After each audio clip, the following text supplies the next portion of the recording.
All right. Good morning, everybody. If you can hear me and if this sounds good, hit that number one, please. Again, if you can hear me and the mic sounds good audio wise, please hit that number one. Matt, Mark, James, Mitt, Kevin, Bella. Thank you, Bella. Candlestick.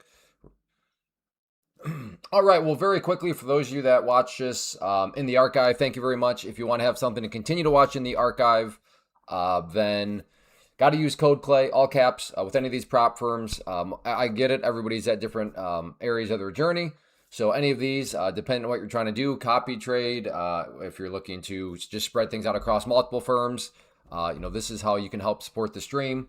And for all of you that have used it, I thank you very much. It helps. It's what's keeping this ad free, and it's what's keeping the stream going. So I appreciate it. All right. Okay. Oh, good grief. All right. Sorry. This will all make sense at 11 a.m. But we need to talk, chat. We need to have a talk at 11 a.m. It weirdly feels kind of good in a I don't know. It was feeling worse than it actually was 5 minutes ago, and I'll explain. But 11, remind me we need to talk about the day. Thank you, Bella. We need to yeah. We need to chat. We need to chat. Spoiler: train wreck avoided. Train wreck avoided, but with a little bit of hindsight, the train wreck possibility was on the table. It was on the table. So if you're looking for if you're one of these guys that's like, oh, I like these 11 a.m. chats, and the more he gets beat up, the better. Sorry, you don't worry, you'll find some pleasure, but it won't be max pleasure, is what I'm saying. So, anyways, good morning, everybody. It is, what is today? Thursday, July 23rd. The year is 2026, and I would say today has probably been the most spicy day, just because there's been some moves that are like, huh?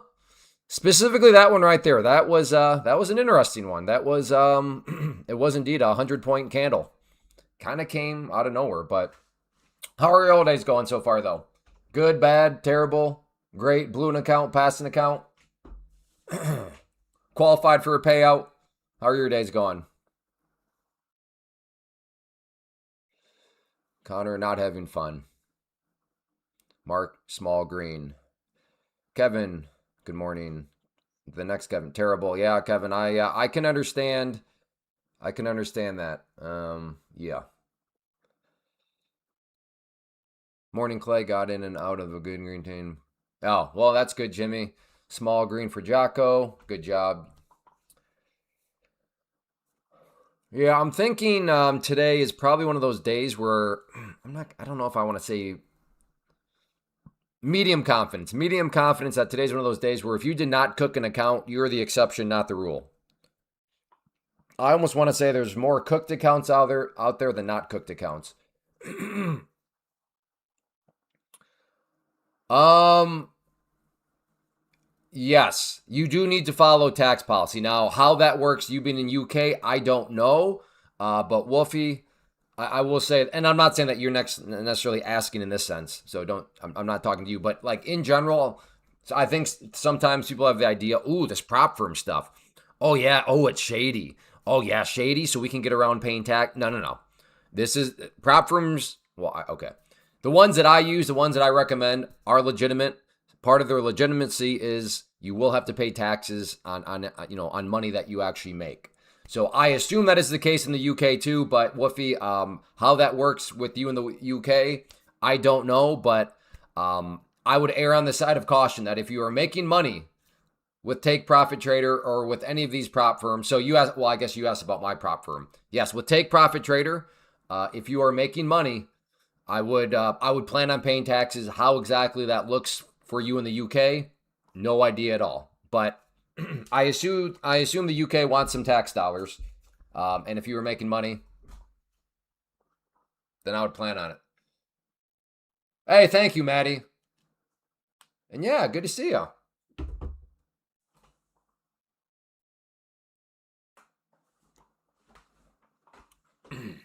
Also, and I'm not saying that Maddie cannot be trusted, but with that said, Woofy, Maddie cannot be held responsible for what he just said. So you probably want to double check that. Not because I don't trust Maddie, but just because with tax advice, you just never know. And there's, it's kind of a scary topic when it comes to like liabilities and stuff like that. So, but there you go. You are welcome. And thank you again, Maddie, for your cover fire there. But double check the cover fire. Yeah, exactly. All the blah, blah, blah stuff. A lot of companies are beating earnings and getting destroyed. Yeah, that's why. That's why earnings. That's why news can only do so much, right? Beating earnings does not mean price goes up, which is why I'd rather just trade the chart as opposed to. And that's also why inside information only goes so far too. Because think about it, inside information, we know that the company's going to beat. All right, let's load up on calls or let's buy, and then like you said, oh, we just got destroyed. No, I know. Some inside information, it gives you a very, very, very, very, very good edge. But even inside information itself does not give you a guarantee, right? Because the problem is you don't know how the market's going to react to that inside news or that inside information. Google liked 4 times and it's down 7%. Yeah, I mean, but that's also a thing, and this is all hindsight analysis. But I mean, a company can beat, but like if it didn't beat enough, well, what is enough? So, pump and dump manipulation during earnings. No, I don't know about that. I think it's just people's expectations aren't met, but everybody's got different expectations. But yeah, I don't know if I'd go as far as, you know, I am highly if for those of you that have been around, I'm highly resistant to the whole manipulation talk. And I push back on that so hard because if that is your premise, then what are you doing in the markets, right? What are you doing in the markets if things are just out of your control? That's kind of stupid. So when I take losing trades, I don't want to blame manipulation. I want to blame myself because there's power in blaming myself. Because if I'm the problem, guess what? I'm also the solution. But if the problem is external to me, aka manipulation, well then what? There's nothing I can do because I'm not the problem. So yeah, that's why I push back pretty hard against all the manipulation stuff because the end of that logical sequence is you probably shouldn't be in the markets then. I mean, think about it. Think about it if you had zero control in crossing a busy street. Would you want to be crossing a busy street if you had zero control, if you had zero things you could do? If it was all manipulated against you or whatever? Heck no, I'm not crossing that street. But again, I don't believe that traffic is manipulated like where it's out to get me or something like that. So yeah, I'll look both ways and I'll cross the street.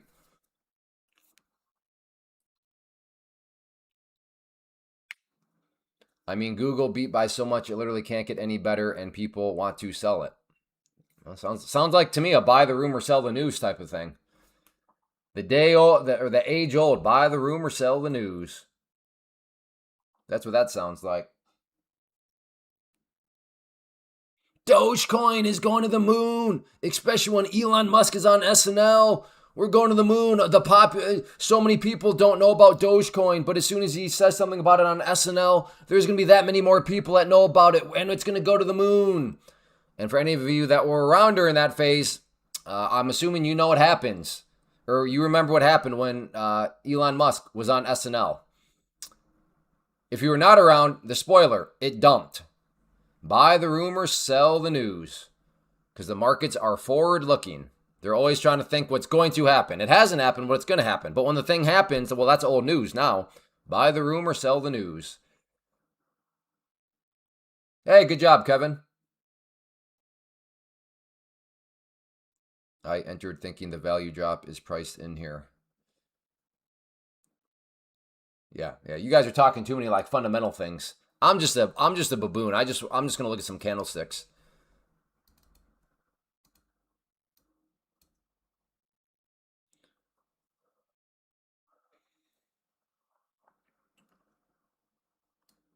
I'm not sure this account's gonna survive, by the way.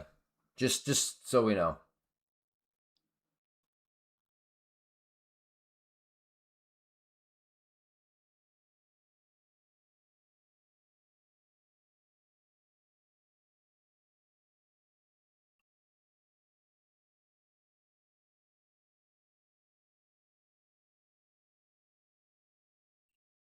Well, I mean, but that's the thing. Clearly, not everybody wants to buy. Now, I realize you don't mean everybody like every human being, but if there is that much buying pressure, it wouldn't be going up. But yeah, does the dumb money rush in and does the smart money sell to the dumb money? Sure. But is that manipulating? No, I would not call that manipulation. I would just call that why they're smart money. They understand the game.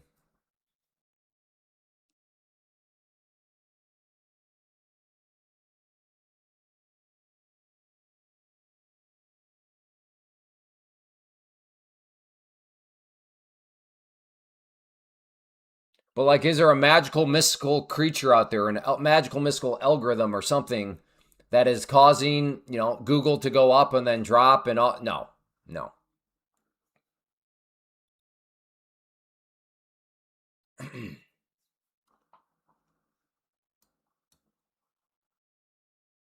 In any case, I don't trust earnings. Yeah, no, that's why earnings is gambling. And that is also there's no better thing that kind of proves what I'm trying to illustrate. Where even if you have inside information, even if you know what the earnings are, you still have a massive problem. You don't know how the market's going to react to it. And it sounds like I did not look that much into Google, but it sounds like Google is a prime illustration of that point. Sounds like Google absolutely crushed it, yet they're down 7% today. So if you had inside information that Google, oh man, right? We're Google insiders. Oh, we crushed it. All right. Let's through some sort of like shady thing. Let's buy a bunch of call options. We're gonna bank. We're gonna bank. Nope, they got crushed because yeah, the market reacted differently.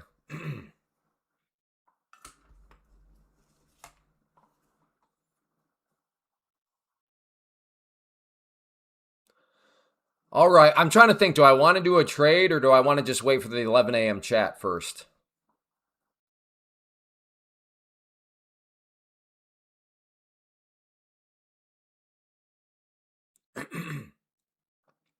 Yeah, that's true too. And then you do also have to compete against IV, but IV can be overcome. However, it needs to operate that, it needs to go that much better. But yes, IV also is counterbalancing that stuff, anyways. Tesla got killed today, minus 13%. Did they? I don't. Did they have what would have been considered good earnings?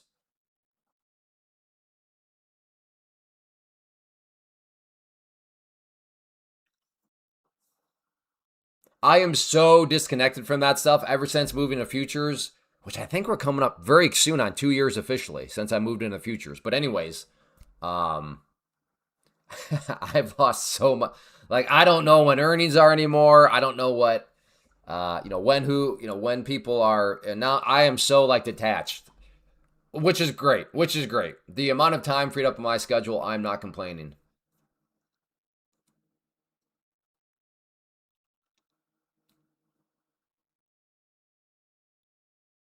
But would you say it's not down 10% because of the overall news of what's going on?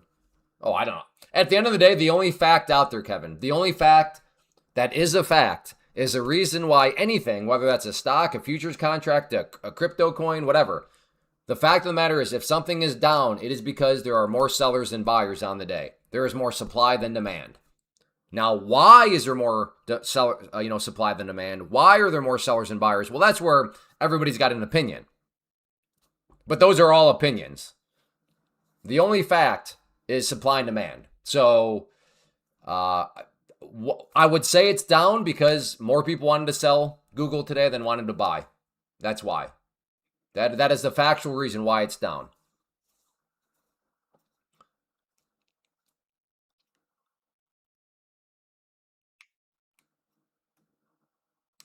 Yeah, I would say the only value earnings adds to day trading is it does create some volatility, right? Like for example, after hours, if you know Tesla is going to have earnings after hours and you're a day trader of stocks, which don't be anymore because that's a thing of the past now. We're in a new golden age of day trading. But yeah, then I could see the value being okay. Well, I know Tesla's going to have some volatility after 4 p.m. Eastern today. And then you could think might be some more volatility, at the opening bell. So there's value in that sense, like to help if there is going to be a little bit more volatility than normal. But yeah, other than that, I don't see much value in it.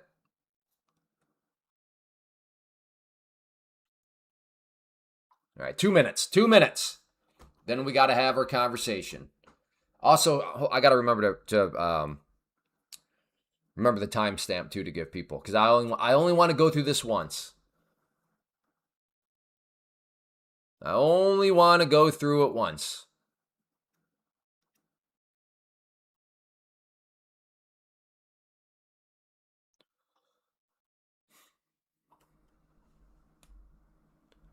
Was it last week where we had one of these where we were down? Something pretty similar to this, quite a bit. And I don't know if I ever verbalized it out loud, but I remember for sure thinking, oh, this is going to be one of these minus 1,000-point days. And then I'm pretty sure like we ended up green. So I don't know. Is this live stream going to be one where this now all of a sudden reverses and turns into a slow grind the rest of the day? I guess we'll see what happens. Hey, Krista. I guess we'll see, but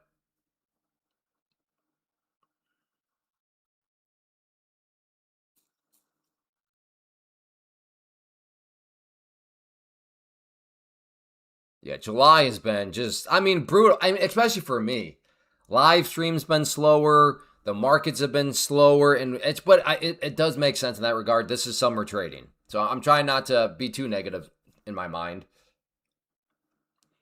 I do remember this last year, though, too. So last year, I realize it's 11 o'clock, but last year I remember went on vacation at the first week of July. And then I came back and my numbers had like, okay, cratered is kind of a strong word, but the numbers were way down. And I was thinking, holy smokes, live streaming is cutthroat. If you disappear for even a week, like everybody abandoned ship. However, I think that was the wrong conclusion because that was my only data point. Now seeing what's going on this July, it's like, good grief, I feel like a failure all of a sudden. So I think it's just more so the summer stuff. But anyways, all right, timestamp of, all right, I'll wait for 18 minutes that I can give people.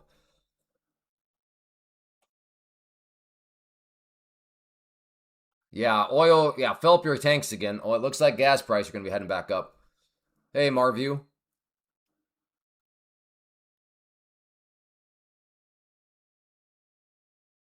Yeah, I don't know if that was it though, Marius. Last year it was in July where it happened, and yeah, I just think a lot of it is summer, which is true. A lot of main faces have disappeared, and now they're back. So yeah, but also nobody understands the algorithm. Here, a fact of life: if somebody tries to tell you they understand the Google algorithm or the YouTube algorithm, you know they're a liar. Nobody understands the thing. I don't even know if the creators understand the thing. Okay, 18-minute mark. Okay, so how are you doing today in the market? Well, this was good timing because we were having 11 a.m. story time, which I don't like to do. Usually I only do 11 a.m. story time when it's a rough morning and there's some things to learn. And I think there are some things to learn. I think I'm doing this right. And if I'm not, I guess I'm going to do it wrong then. So the morning started off great. Got a test account passed. Good. So test account passed. No, did I lie? I think I lied.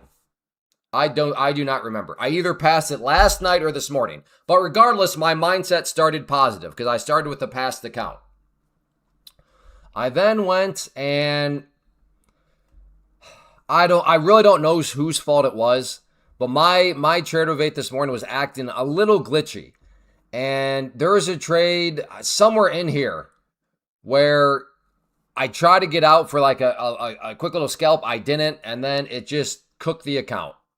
So that right there was like, okay. Now it was a test account though, Because I was like, okay, let me try to feel things out here a little bit. So I was like, all right, well that's not good. I'm irritated. So when I'm irritated, I've learned I don't want to hop into my pro accounts. Hopping into a pro account when you're irritated, bad idea. But because I'm irritated, slight form of tilt.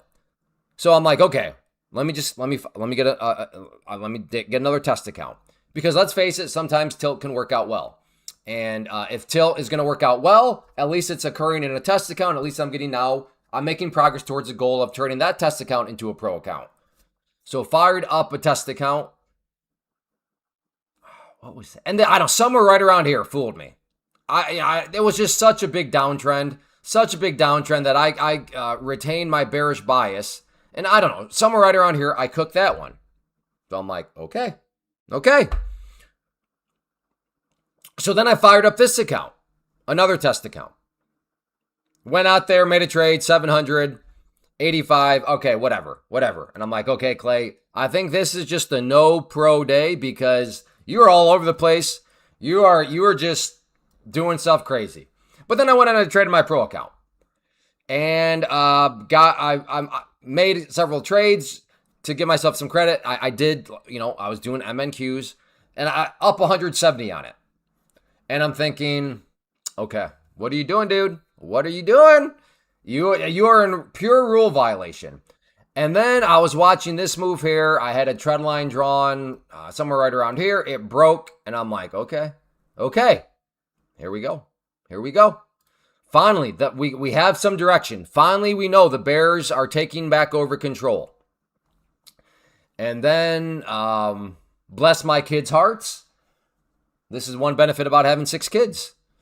Some things happened. I needed to step away. I stepped away. I came back and I'm staring at this.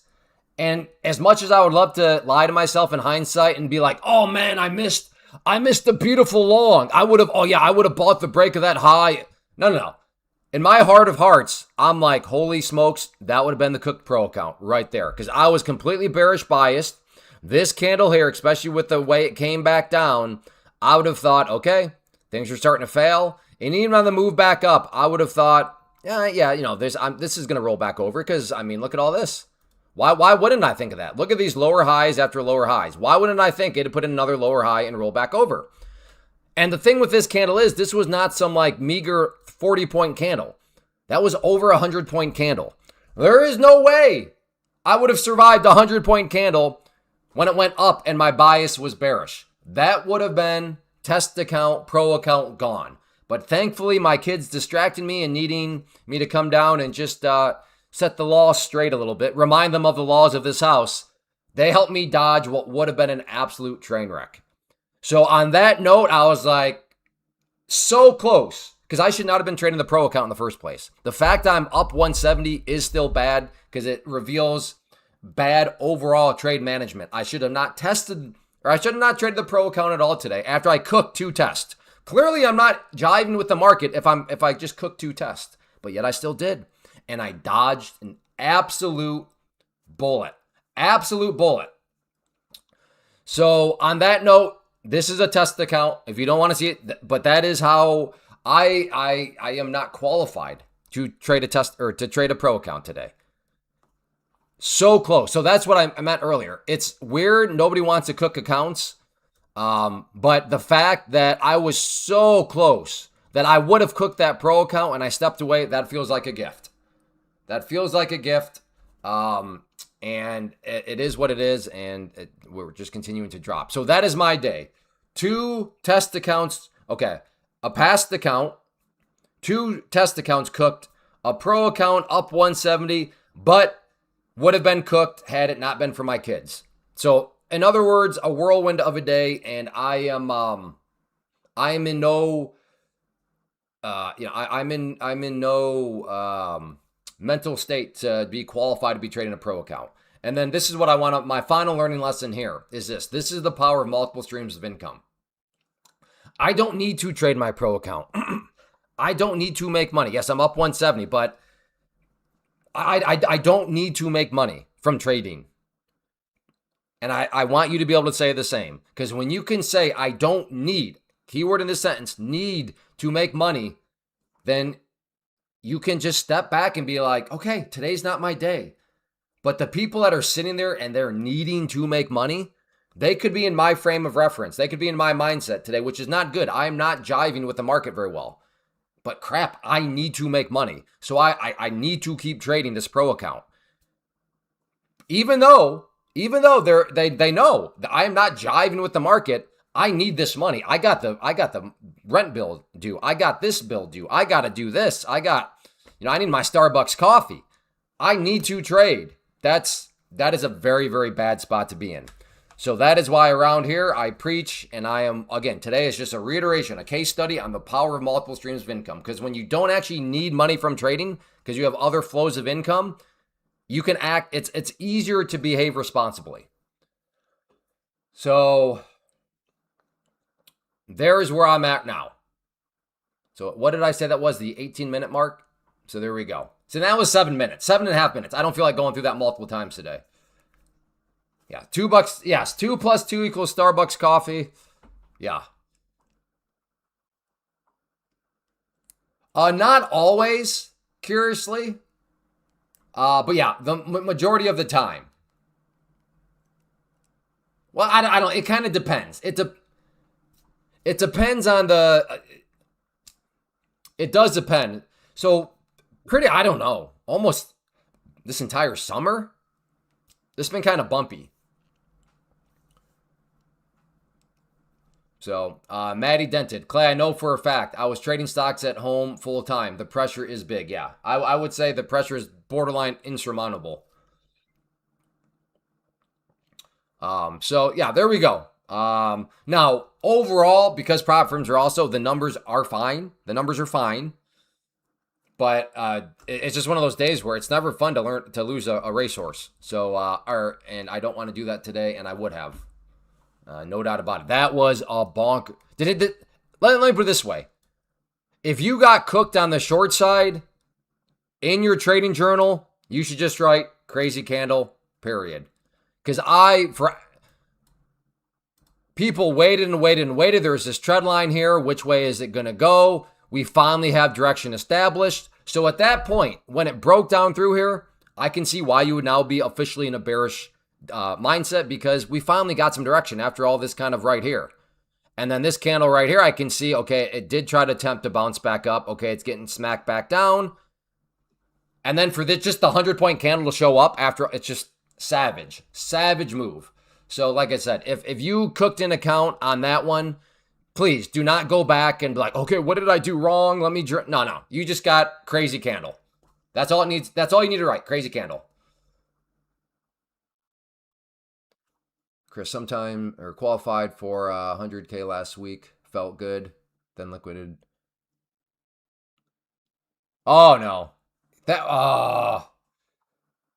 Yeah, thank you, Chris, for sharing that. Listen, I've been there too. I've cooked, in fact, what was it, 2 or 3 weeks ago? Cooked 2 pros in a day. So I've been there too. So thank you for sharing that, Chris. But yes, Chris White up above, read his message that these things are very real. It can happen. I came within $100 to blowing an account twice. Nice recovery, Neil. Thank you for the perspective. Sometimes I feel like I need to make money, but in reality, I have a good paying job in my house and car paid for it. Yeah, exactly, Matt. And I'm the same way. Do I need to make money? No. Do I want to make money? Am I irritated? Do I want to kind of stick it to the man? Oh yeah, market? Do I do that? Yes. Do I sound stupid as an adult saying like I'm fighting against some some market? I realize I sound like an idiot. But yeah, that's what tilt is kind of. And we just go into truly, we access our baboon brain. Bro, it's hit 560. I had a 560 target, took it early at 590. No, it still seems like probably a good trade. And look at it just bleeding right now. And I really don't know what to do. Going long feels like a total risky knife catch because this thing is just slow grind down. Going short seems like a total chase. So for me, I'm in kind of just wait and see mode right now.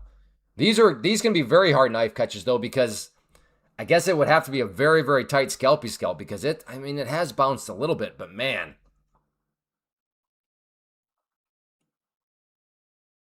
Do you put the, no, I cannot use my code.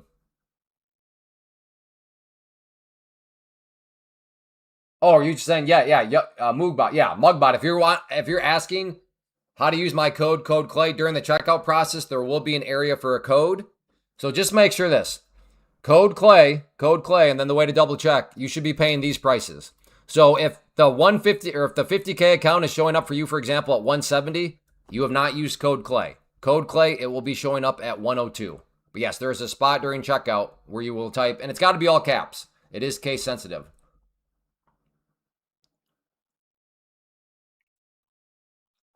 $400 level of support. What's down at 400? Is that like a previous low or something? But yes, again, I would not be shocked if I end up with 3 cooked accounts today. I'm still kind of as grateful as I am that I was not here to save so I saved my pro account. Just the way today's been going. It's just irritating. But I want to be responsible. I want to be responsible. So I'm not going to I'm going to try my best not to go into degen mode. And so far so good. I'm being disciplined by just trying to let this thing make up its mind in some way. Wait, you can't use your own code. Yeah, right. Yeah, exactly. At least with Take Profit Trader. Take Profit Trader, I cannot use my own code.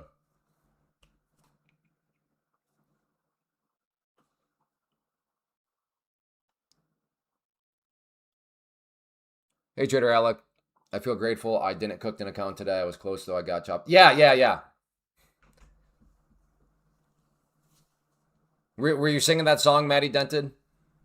I just cooked 2 today. Yep, I'm on team 2 also. In the freaking English language. I am on team 2, TWO 2 TOO. Yeah. So that's where like I said, I think today the exception is to not cook an account. So if you have not cooked an account today, congrats. I would argue you're probably the exception, not the rule. Granted, I probably am a little biased given I cooked 2 accounts today. But yeah. And also, so another example of just the brutality of today. Going into the open, that's kind of sort of to me seems like, all right, do we have some sort of bounce coming? Look at all these lower shadows. So many hammer candles, even this red candle here. That thing was quickly bought right back up. So right into the New York Open. If you had a bit of a bullish bias, not necessarily thinking a huge reversal, but thinking, I think we might see some upwards movement. Like if that was your bias when you're looking at the chart like this, I totally get it. I was with you. In fact, I put an alert saying, hey, is this thing prepping for a bounce? I think that was my alert. Let's see. What did I say? Yeah, right here. So to the private community, NQ, so many hammers prepping for a bounce. So that's what I posted when it looked like that. And then to think that the opening candle, so anybody that, and to think that this thing just, boom, crushing everybody. Before then, boop, and you know the history, there goes the move. So it's just like little things like that too, like savagery today. So once more, if you were long, now I suppose the one note you could write in your journal is reconsider buying before the market opened.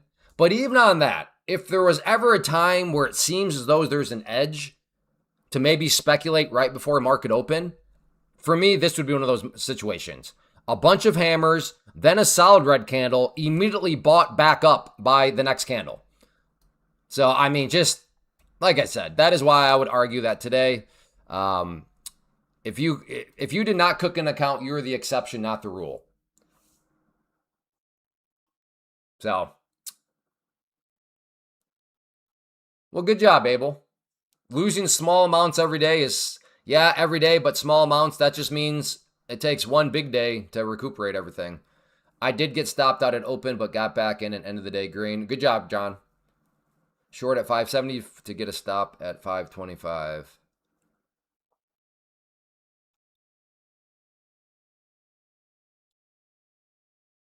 Yeah. So maybe, now I am bearish biased. As far as I can tell, this seems to be a downtrend now. Who knows? Maybe the Bulls are cooking up another 100-point candle. If that happens, I'm going to get smacked in the face.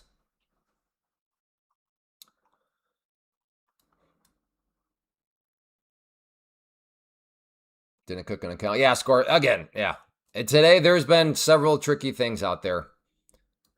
Especially this. This was just, I mean, savagery at its best. Yeah, I'd get cooked on 100. Good morning was $100 away from blowing eval and whoa. Oh, you're on tilt. Where have you been, Sokol? Haven't seen you in a while.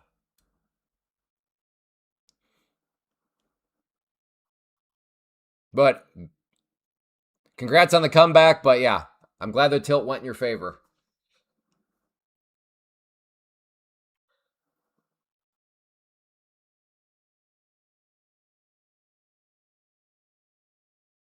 I really, yeah. Oh. So I got to think ahead. If I cook this one, then it becomes a question. Do I really want to put myself at risk for cooking 4 accounts in a day? No, not really. So I need to be very responsible for this account. Because I know I'm gonna want to keep trading, and I know you as a live stream want to at least see me making trades in a sense that matters. Because listen, I totally understand. If I just like, I'm on a total demo right now, and there is literally no skin in the game, there is no threat, there's no actual progress being made towards anything right now, I'd understand if you're like, yeah, I'm going to go somewhere else today. Like, I get that. So because of that too, I know you guys want it, which is totally fair. You're absolutely right. I know they're going to at least want to see some sort of skin in the game. So I know I'm going to fire up a fourth account, which then puts that one at threat. So it's like, okay, I just be responsible, Clay. Don't lose this account, please. Don't lose this account. I appreciate that, Captain. I've traded only the morning for a while. Back now, though. All right, Sokol. It's crazy. Crazy you abandon us like that. Makes me sad. All right, let's again. I'm now looking for some weakness here as we bounce. I'm still bearish biased. In fact, on that note, I will look for a short here if it wants to come back down. Okay, never mind on that. Okay, well, I'm glad I waited for the... Okay, I will try a short right there. Breaking even on $50 account 2 days in a row. Let's go Bears. Still lots of selling pressure. It seems like whenever I trade before 10, I always cook an account. Yeah, some people, they avoid those first 30 minutes. I'm not one of those people. I love the first 30 minutes, but yeah. You're not crazy to think maybe I should avoid the first... Some people say the first 15 minutes. Some people say the first 30.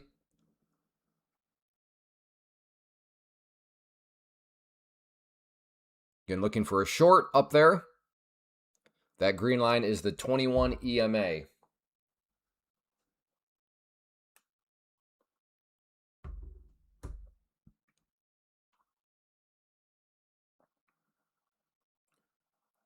Yeah, I do 10, plus I work night shift.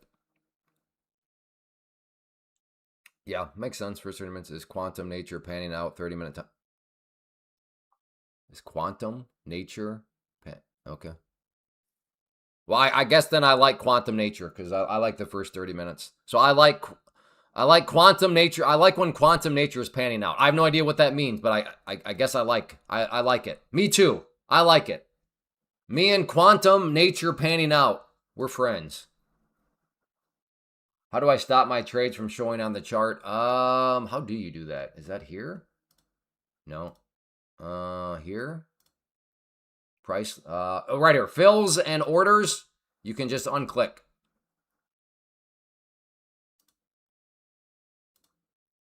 Wow. So close. Yep, here we go down. All right. Well, this makes it harder now because I'm not sure where I'd put a stop. I mean, I'd want to stop up there, but that's like a 50-point stop. He means the cult saying the market. Oh, good grief.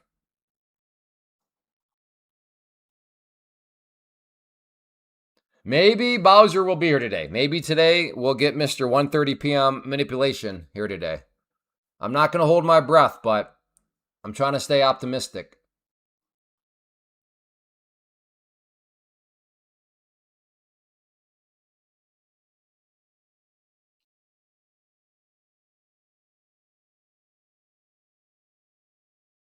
Good. That's a copy and paste from somewhere. Sounds like Raspberry.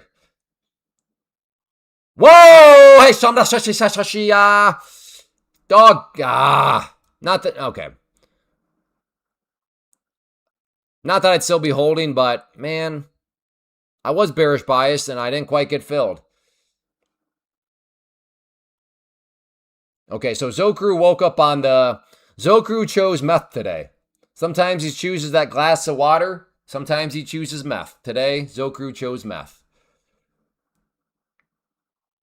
Did you type that up, Raspberry, or did you type that? Or did you copy and paste that from somewhere? Okay, I just got out with 1150 bucks. Yeah, I can see that was... if you were short there, that was nice. Yeah, that was a duck soul. You were short 2NQ? Congrats.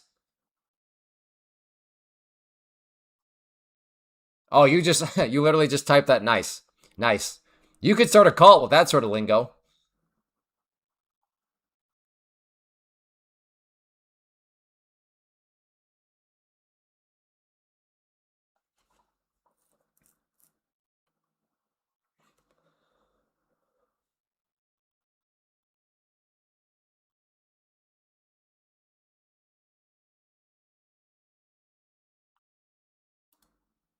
You're going to try a short here if it wants to come back down. Clevis. Who's Clevis?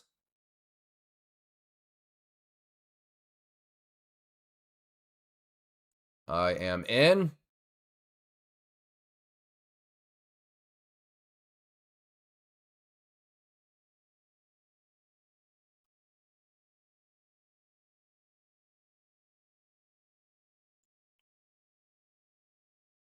Just hoping for some more continuation to the downside.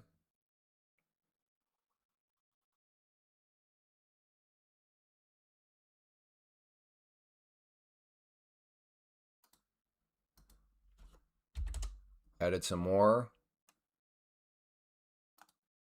There we go. Take the little scalp on that one. Again, I am bearish biased. I am giving the bulls 0 credit. And in this movement here, you always wonder, okay, is this the start? No, definitely was not the start of anything. It got pummeled. So I am on team bears big time today.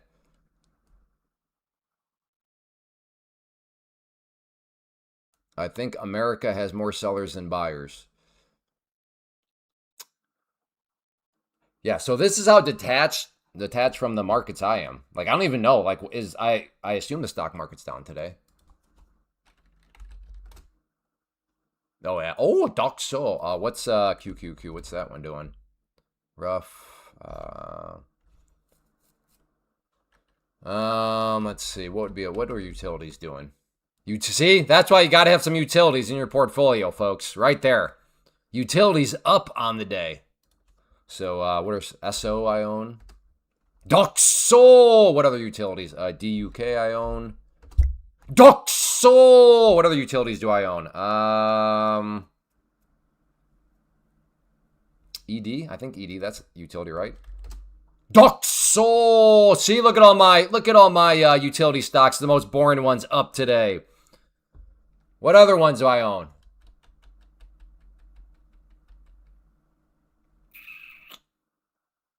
I don't know. What are other good utility stocks that I might own them?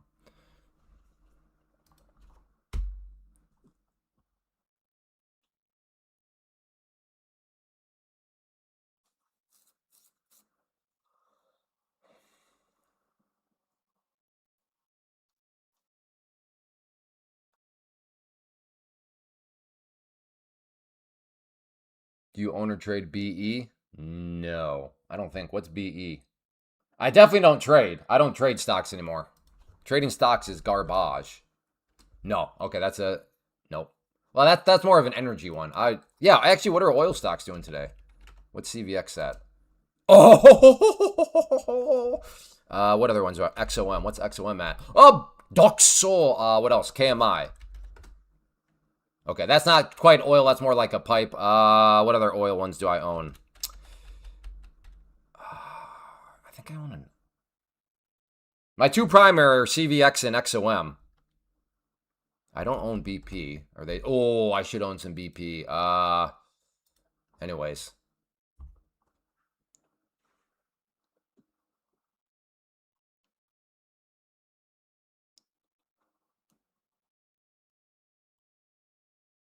Well, we are right back at the lows. I might look for a long here. If it pushes down through, so I want to see that white line go lower. That white line just shows the low of the day.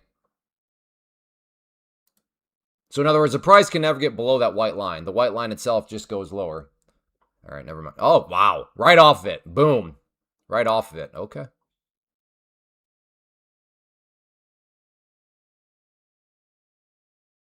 PPL? What's PPL? I don't own that one. What other ones do I own? EPD? No, that's more of a pipeline, though. What's EPD doing? I think it's EPD.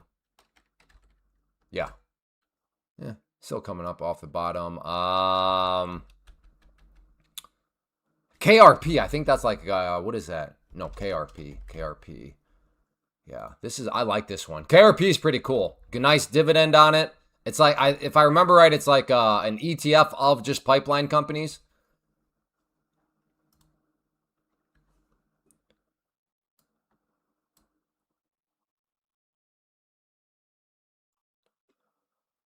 Again, all those that I say I own, like, this guy's kind of talking about like he doesn't really know what's going. Yeah, because they're my long-term investments. Like, my goal is I never sell them. Hopefully, if I do my job right, I can hand my kids a cash cow, just a dividend monster, and maybe it can help put my grandkids through whatever's going on. Who knows if college will even be a thing at that point? But maybe it can be used to help start a business for. I don't know. I don't know. But yeah. That is the phase I'm in. I'm just trying to create a nice cash cow. Yes, I've bought a farm. Yes, I will be living on a homestead. Maybe we'll have an actual cow. But right now, just focusing on the cash cow.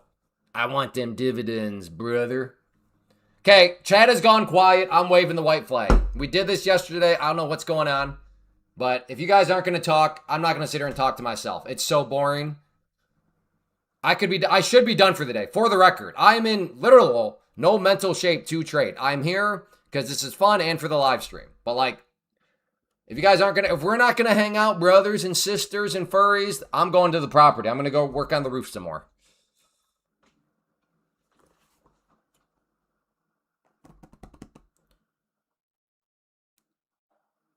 I don't think you guys understand. Oh yeah, I do own some SCHD.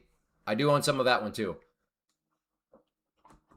Like, I really don't think you guys understand how boring it is when the chat goes quiet. It's so boring. And that I do realize that now, like, well, then you just missed my message. That's true. But I'd rather have messages that I can glance and see one and read it and then, Yeah. Jimmy, I would say 95% of what I own is dividend paying because I am past the, look at this thing just dropped. I am past the growth. Like, I'm not looking to grow my capital per se anymore, right? I've got the homestead. We're building a house. I own some farmland, blah, blah, blah. So at this point, I'm not seeking to necessarily grow my capital. So growth stocks to me, meh. But dividend stocks, I want cash flow. And specifically, I want passive cash flow. That is the phase of life I'm in right now. I want passive cash flow. So yes, do I own any SpaceX? I don't, because they don't pay a dividend. But Clay, they could explode, and you're right, they could, and you could really grow your capital. But I don't care about growing my capital now. I want that juicy passive cash flow. Took a short from 700.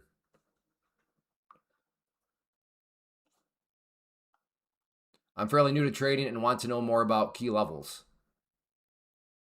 Well, I mean, key levels, William, are that everybody's got a different definition of a key level. But yes, that should be part of a strategy as you build one for yourself, William. You want to be able to identify key levels. But again, there is no universal key level. Everybody, you could ask 10 traders, hey, what's your key level in your strategy? And you could get 10 different numbers.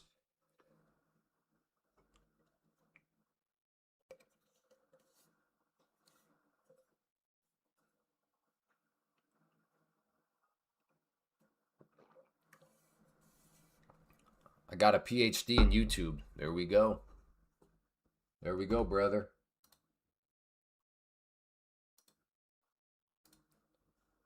Okay. My one problem with shorting right now is we're still pretty far away from the 21 EMA. So if we could get closer up around there, I'd feel better about the shorts, especially after this candle here. I don't think I want to necessarily be shorting that close. But I don't know. Maybe it's just so heavy out there that this is just a sucker hammer, right? It's trying to sucker in the longs and then they just get destroyed. But I don't really like going against a blatant hammer like that too much. Did you turn off the 9 EMA? I've never used the 9 EMA. So Townsy, I'm going to need you to do me a favor. I need you to put down the meth pipe and pick up that glass of water. Okay? I care for you, Townsy. Drink water, don't smoke meth.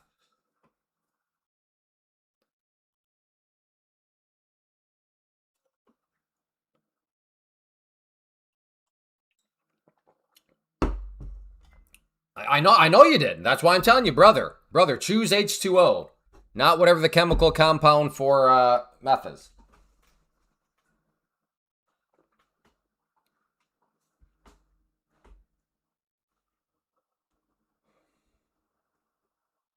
Who's that one guy? We used to have a saying for him. It's just dawned on me. He has not been here for a while. What was his name? Don't. Oh, Meech.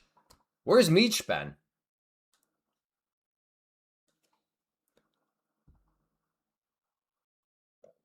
Okay. So here's what I'm thinking.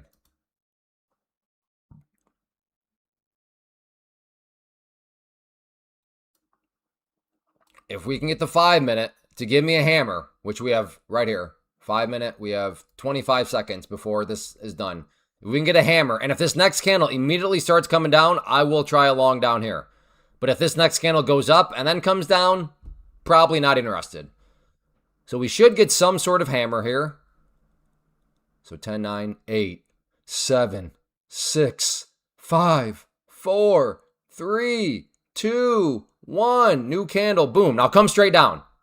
No, not up. Not up. Now if it goes up a little bit, that's okay. So that's what I'll be watching for on the 5 minute, but we're gonna track it on the 2. Hey Tamor. Hey Eddie. With this market, you need yeah, probably.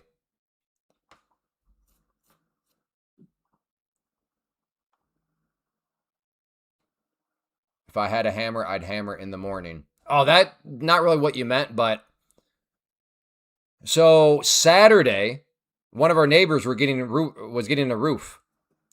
My wife and I wake up, and I'm not kidding you. I'm not kidding you. At 6:30 a.m. on a Saturday to like, ah la la, it's got like banjo music. Not banjo, whatever those music, things are.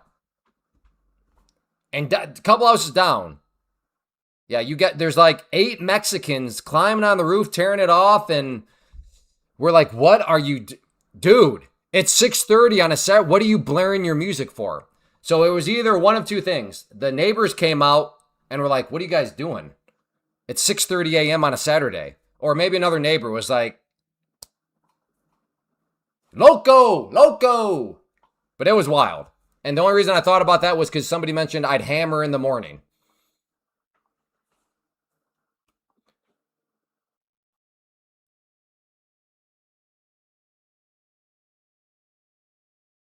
Alfonso, that you're deceiving yourself, brother.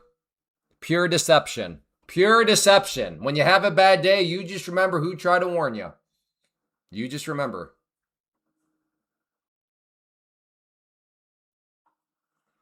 8 a.m. 8 a.m. I don't know. 8 a.m. It is okay.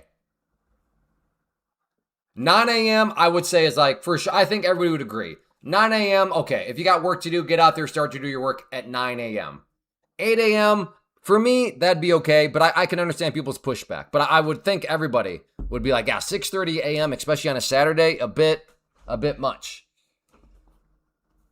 Trump to Israel's Channel 12 news. I'm considering a massive attack, larger than anything that I've seen. Yeah. We've seen, yeah, here we go again. We've seen this rodeo before.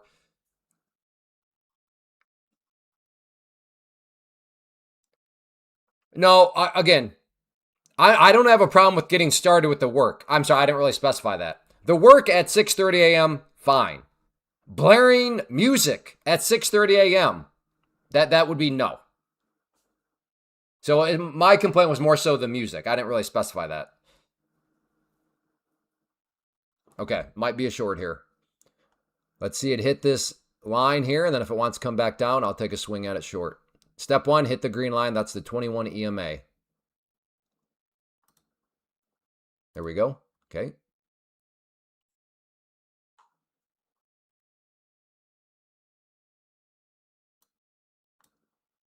See, even that was delayed there. There is still a little bit of delay, at least for my trade of 8 today. It wasn't a lot, and not enough for me to want to cancel it out, but yeah.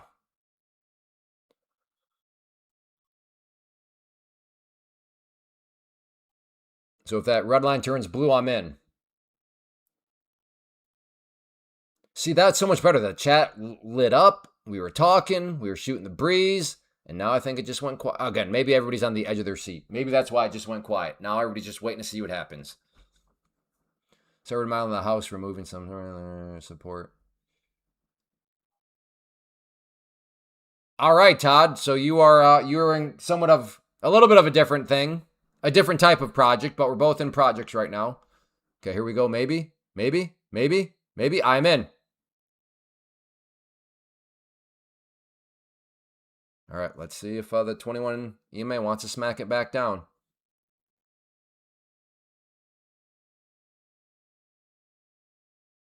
Here we go. Come on, brother.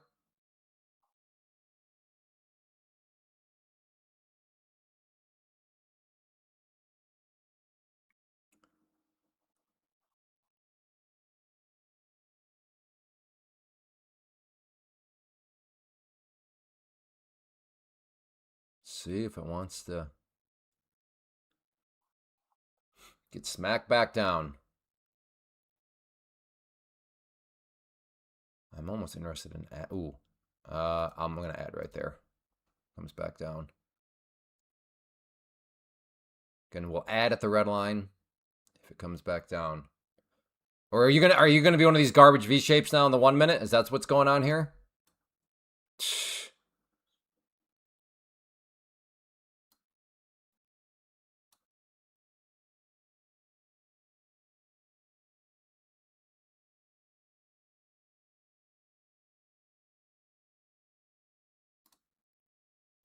I'm gonna add at both those spots. If this comes back down, given the trend, I'm taking a swing at it. If it comes back down.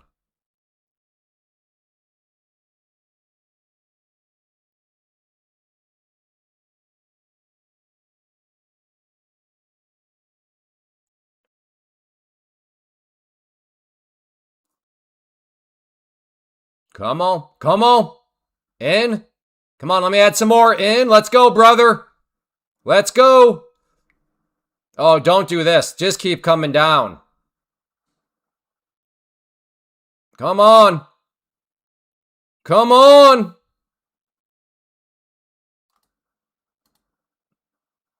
I don't like how you're putzing around. Let's go. Got 7 left.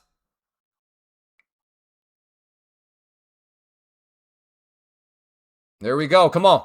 Got 5. Let's go. I'll enjoy the ride with 5. I'll enjoy it with 5. Okay, let me get risk off the table. Either dump now or it'll be basically break even, I think. Okay.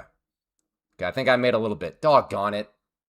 Ah! When I'm adding that much, I need those smooth moves. And even now, okay.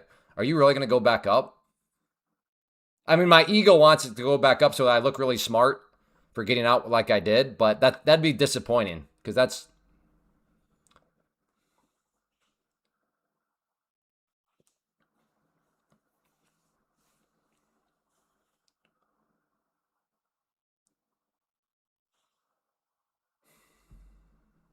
I made 80 bucks.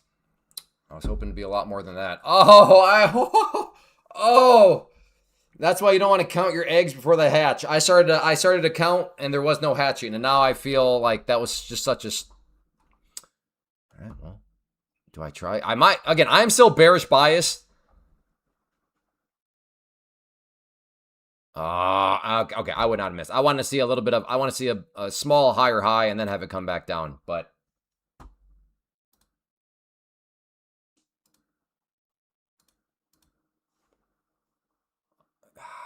Now you're going to dump. Now you're going to do the move I was looking for.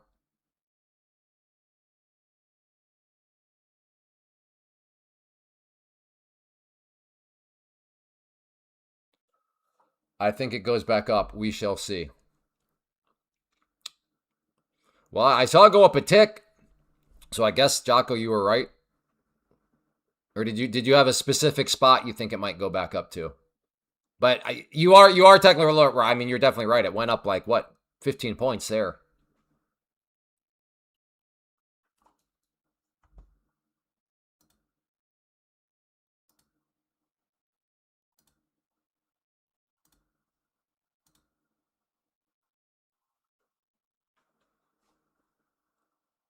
Jocko's silence is deafening.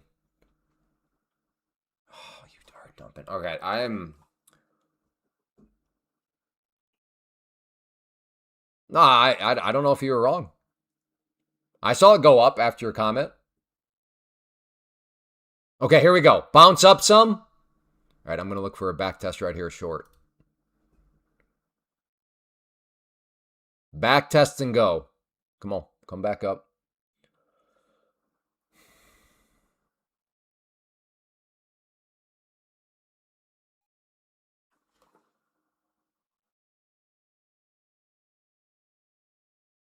All right, I'll be right back. There might be somebody at the door.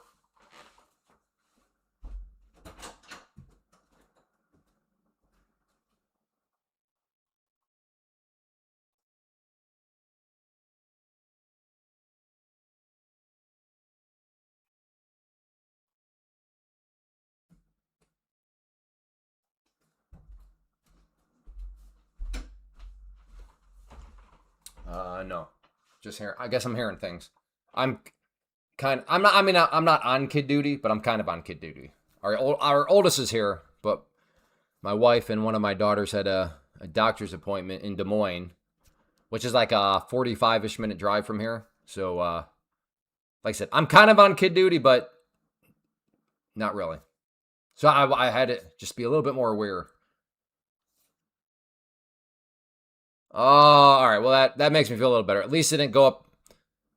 Okay, so I would have never been filled. I wanted the back test of the 21 EMA. It did come up a little bit before dropping, but yeah, roof is still coming along. Actually, right before the live stream started, I called the dumpster because we got to get a dumpster out there.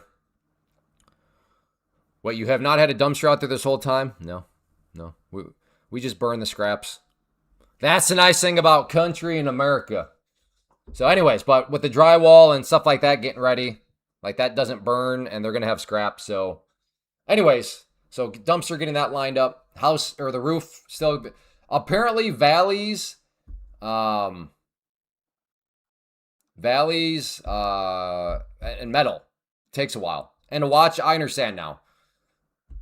It seems like no progress is being made, but then when you sit there and you're watching them do it, it's like, okay, I can see how each of these valleys, and there are a lot of valleys on it, so it's not like it is not like just two rectangles where there's no valleys or anything like that. And it is supposed to rain a little bit tomorrow, so I don't know, but I think they'll get pretty close to finishing it today. And then they got to do some framing in the basement. We got to, like I said, drywall starts August 3rd. Yeah, concrete maybe gets poured next week for like the driveway and stuff.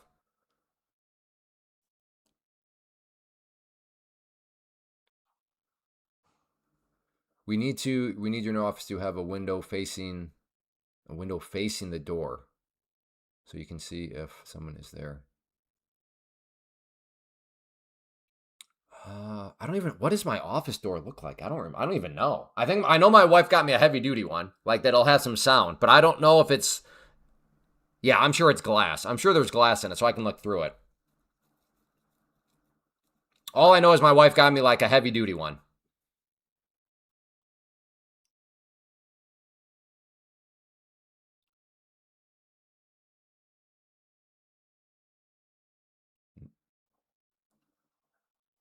Is a back test reading a manipulation candle? There's no such thing as a manipulation candle. What are we talking about here, folks?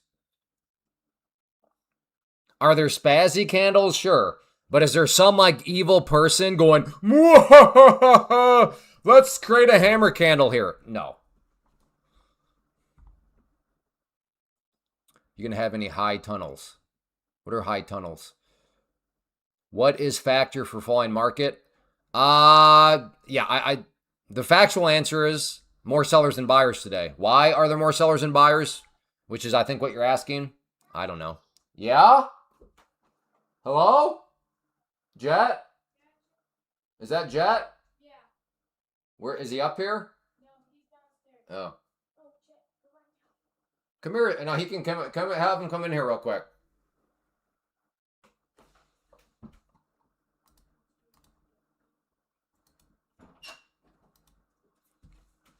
You want to say hi? Uh-huh. Uh-huh. Uh-huh. Uh-huh. Uh-huh.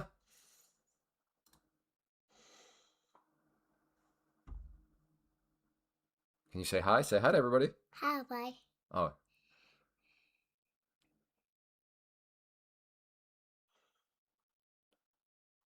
Doxor. No, say it a little bit louder. Say Doxor. That a boy. That a boy. No, Daddy. Yeah. Hey, where's that, Daddy? Yeah, it's kind of going up right now. Take it up or down. Up or down? Yeah, I don't know. That's what I'm trying to figure out. Yeah.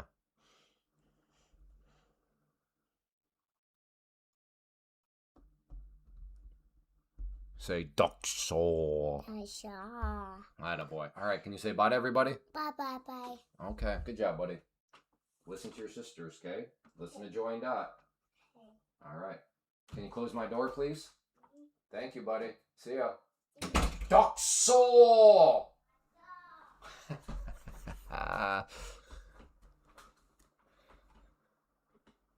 All right, what are we cooking? What are we cooking?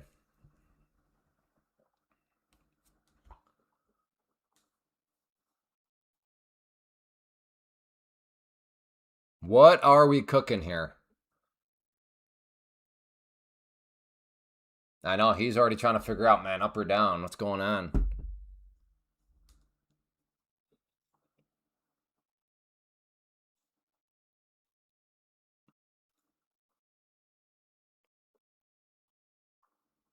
Yeah, I'd probably call this, I mean, I'm not calling anybody crazy that's calling this a bear flag. They're probably drawing something like this. I'm more so like on this team. So I'm probably calling this more so like a bear pennant, but bear flag, bear pennant. No need to get in a fight about it. I hope you're wrong, HR. I hope this is not the start of a range.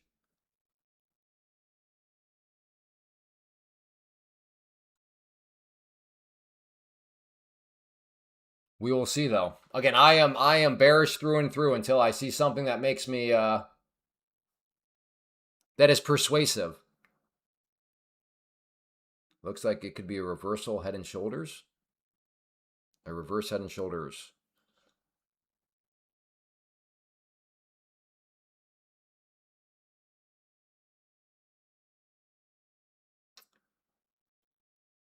Honestly, I see a reproduction system right now. If I'm being brutally honest,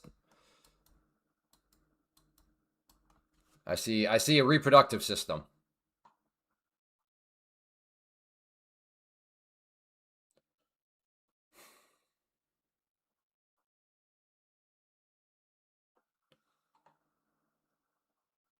What do we got? What can we name this? What can we name this?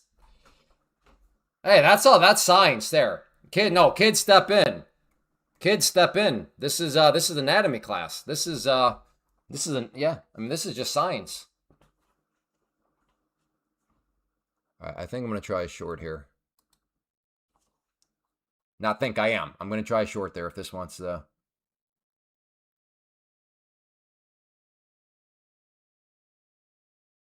Oh, really? YouTube? Oh, wait. YouTube doesn't like that? You're not allowed to do those either? Come on now. My employee looking at me right. Hey. Just tell him, hey, man, I'm in biology class right now. Biology with a little bit of trading. But I mean, am I wrong? Is that not what that looks like? I feel like I'm back in 6th or whatever that was, 7th grade health class. By the way, I don't know how your school did health class, but like ours was, you would just start at the like top left of the class, and then everybody would read a paragraph. So first, and I still, so of course there you can like figure out, okay, where am I going to be up? And I still remember, I got like one of the worst paragraphs that I had to read out loud. But I also still remember, Miss Kiefer was her name. She said, good job, Clay. That was very mature. I got a compliment because the part I had justified that sort of compliment because I did not laugh. I did not snicker. I just plowed through it. I'm not going to tell you what part I had to read about, but I just landed. I was seated that day in a very bad spot relative to that textbook and paragraphs. Always remember. That compliment felt good because oh man, it was intense. One of the more intense moments of my life. One of the few things I remember about 7th grade.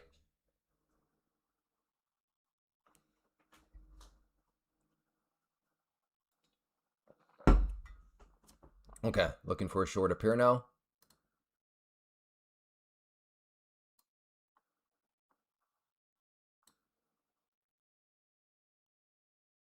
Stop will be right there.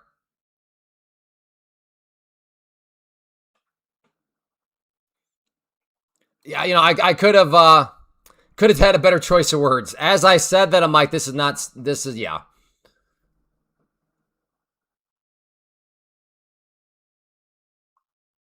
Next potential area of interest in my mind.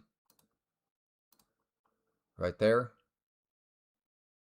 Also have the 50 SMA right there. On the 5-minute, we have the 21 EMA up there. So let's see what happens here.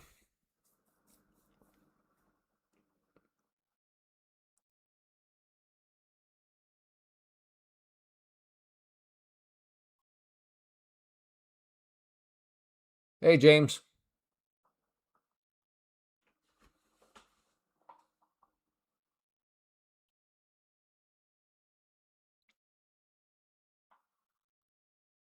Oh, this is kind of random, but I just want to throw it out there. If you are the person that used code Clay on trade day earlier today, thank you.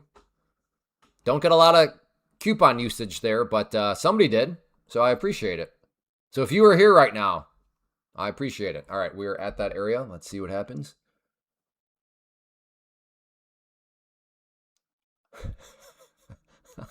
Hallelujah puts. The mind is fat. The mind. We all have great marketing minds, by the way. The way our minds will put twists on things, like instead of just saying I went into degenerate mode, Matt's brilliant mind. I love it. Hallelujah puts. That's funny. Okay, I need to get short here. Go back up. Go back up. No, did I miss it? I think I might have missed it. Was I too slow? Let's see. Look at right again. I don't want to hear charts are a scam. Now our chart's perfect. No, nothing is perfect. Nothing's perfect. But look at this. Look at this. 50 or 2-minute time frame, 50 SMA. 5-minute time frame, 21 EMA. Right off both those levels. Again, I'm not saying that they always work. I'm not saying that they're the holy grail. But I mean, come on. Come on. You can't say charts are a total scam.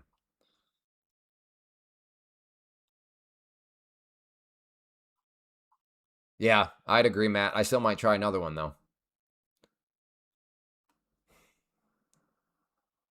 It's a coin flip? No, 100% disagree. 100% disagree. Why denied?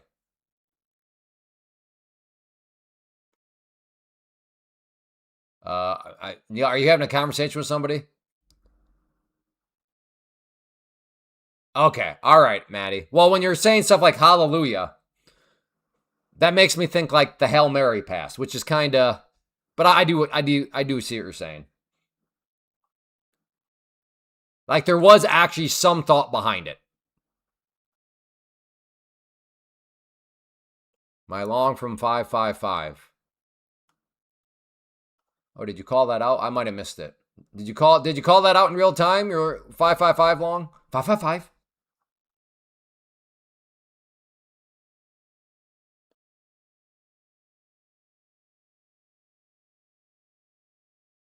Okay, here we go. If it goes up and hits that purple line, I'm throwing in my, oh, no, go back up.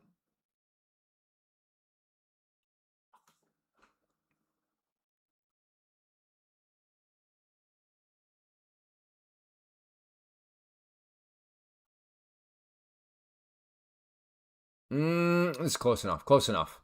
There's my, okay, here we go. See if it wants to come back down.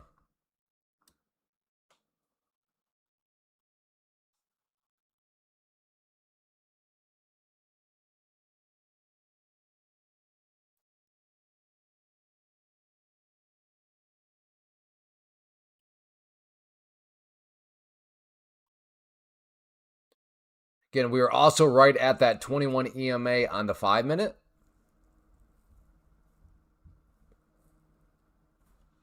Hello? Who's up here? Hello?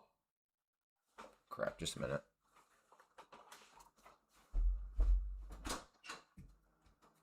Jet? Okay. Kit? Is somebody upstairs? No? Hey, can some? Okay, I'll get it. Oh, I just want to get upstairs. I thought I heard somebody upstairs, but maybe not. If you just keep that gate closed, that'd be good.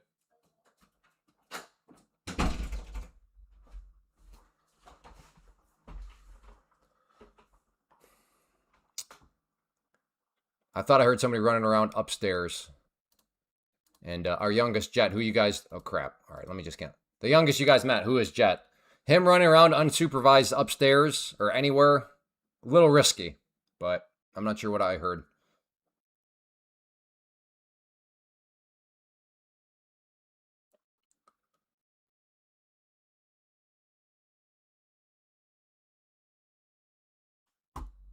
Hello, is this thing on? Chat has gone silent. Is the chat broken or what's going on here?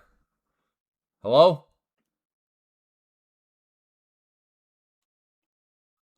Uh-oh. Nope. All right, it works. Just quiet again. Dang.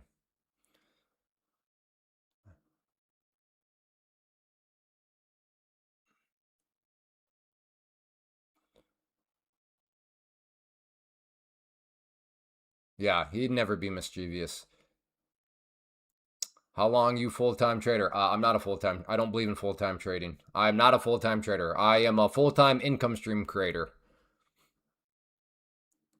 And I define a full-time trader as basically, essentially, your only source of income comes from trading. And I think that is a bad idea.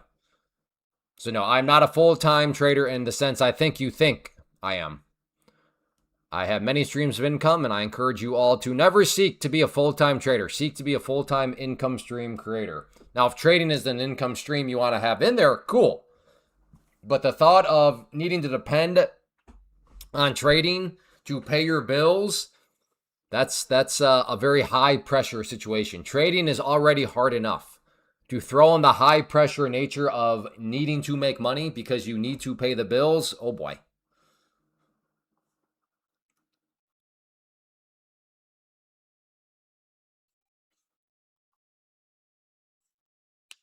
Yeah, personally, I think it's impossible.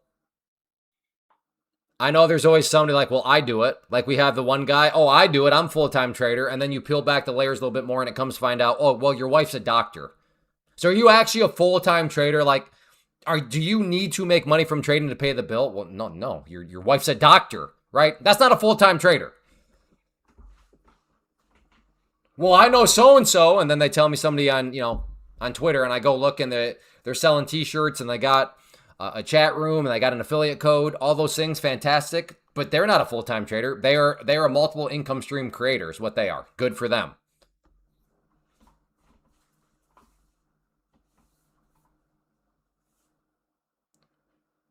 Even pro traders. Like what's a pro, like a lot of people say a Wall Street trader. What's a Wall Street trader? They're not what a lot of people think. Like those people are going out there and yeah, they're trading in the markets, but for like a firm, right? Where they're like, if somebody says, I need 80,000 shares of Facebook, like you can't go put a market order for 80,000 shares. You're going to get wrecked. So they've got to get in there and try to maneuver and make themselves unknown. They don't want the market to know somebody's trying to buy 80,000 shares, right? That's what more so a professional trader is. Yeah, anybody here, make it your goal to be a professional, full-time, whatever you want to say, income stream creator. That is why never, ever let anybody make you feel stupid if you're trading with a job. Because guess what? That's an income stream. So you're at one income stream with a job. And if you're trying to trade, now you're working on two. Maybe buy some dividend stocks. Those dividends, there you go. There's another little income stream that you've begun.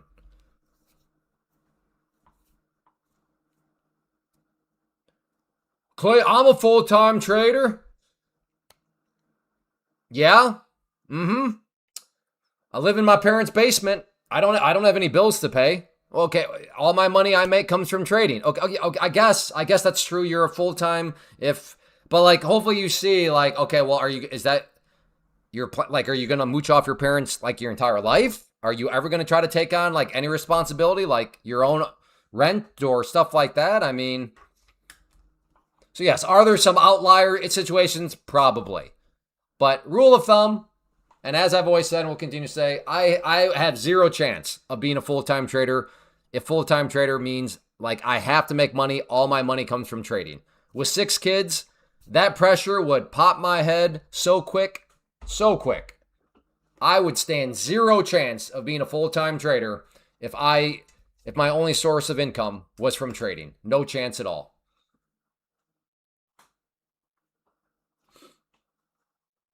Zooks, you don't really mooch though, because I know you have your like Google business, which is what like I will gladly help my kids out. Like if I have a 20 some year old living in the basement still, but that person's out there grinding, hustling, and I can help them just save a little bit money on rent.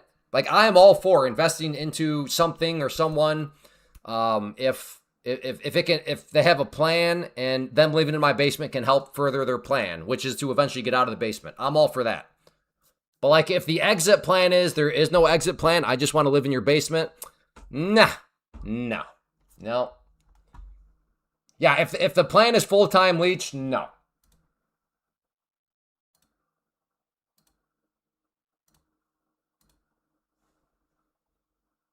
But I know everybody here, and I'm actually not kidding. But the vast majority, let me put it, the regulars around here, we are cut from the same cloth. Because the people that are not cut from my cloth, they are offended and they don't stick around. Usually they steam out in, blades of glory with the "you're a jerk, you're mean," blah blah blah. It's like, okay. That's crazy. If your kid isn't successful and needs to live in your basement. Well, define isn't successful.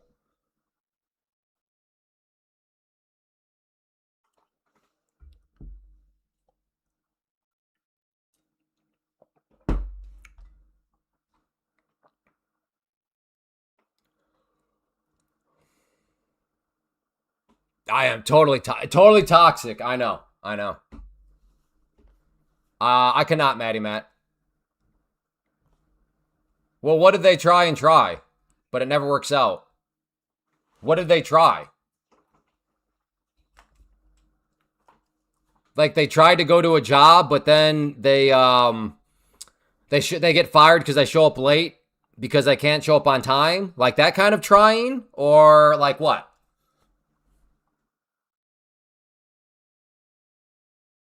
Yes, what Matt said. There is a huge difference between not successful and lazy. I totally chewed my own shoe. I went on the worst case. Uh-oh. Monty, well, I had not that bad of a day, but I had a rough morning too. I'm not going to retell the story given the story was like 7.5 minutes, but I think if you want to scroll back to the 18-minute mark, you can hear it.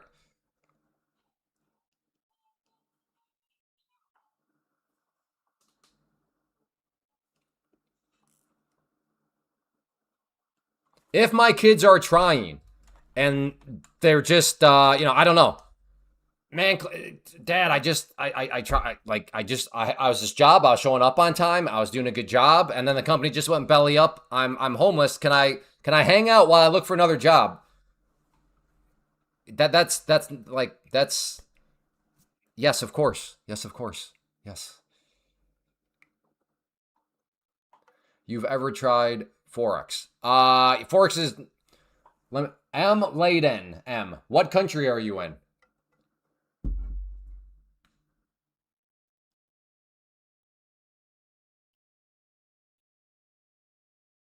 Are they? I don't know. I don't know. I think we've heard this thing before, especially like when the automobile showed up. Uh-oh. What is the automobile going to do to all this? And, who knows what will pop up. But We'll see. But again, Dean, you are conflating two things. You're conflating laziness with not successful. Okay, what country in the EU? I ask because I might have a way better thing for you to focus on than Forex. Thoughts on trading box? The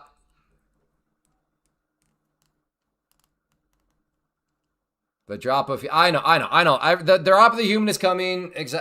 We've heard it. We'll see. All I know is that over the course of human history, we've had these big market shift things happen before. I'm from Montenegro. Uh-oh. Okay. You might have to do Forex then. Let's see.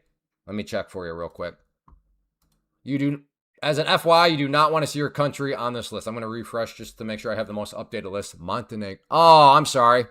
Yeah. So if you're in Montenegro, you really can't do, I don't know. All right. Do any other prop firms allow people from Montenegro? Does anybody know?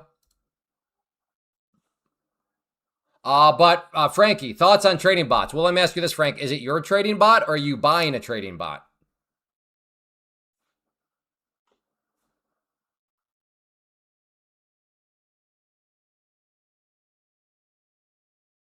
Okay, I'm going to try a short here if it wants to come back down. Like little miniature kind of double top projection. Mine? Oh, I'm open to the idea that a trading bot could work. But I assure you, if somebody has a trading bot that really actually truly works, they're not selling it. Because that's the law of diminishing return. Because the more people that use their bot, the less and less it's going to work. But yeah, if it is your bot that you've built and you're the one that's using it, then yeah, then I am open to the idea of something like that working. Okay, I'm in. Wow. Filled and then just right back up. Those are my favorite. Yeah, no problem there, Frank. I'm glad to hear you didn't buy it off Facebook Marketplace for like $9.97. I'd be leery in that regard.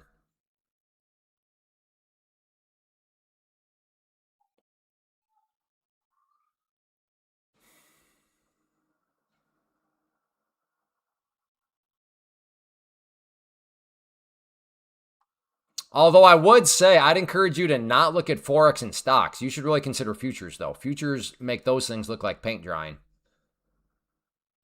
Or I'm sorry, I don't think you said Forex. I think you said crypto.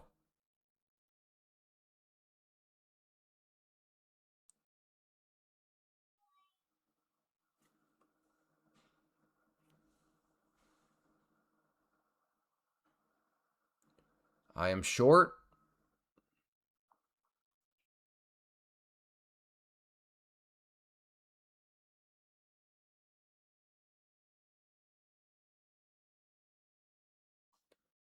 Five minute now. 1, 2, 3, 4, 5. We're working on our 6th green candle in a row.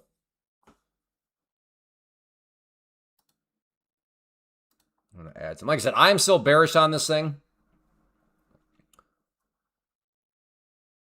So I'm going to look to add there if it wants to come down.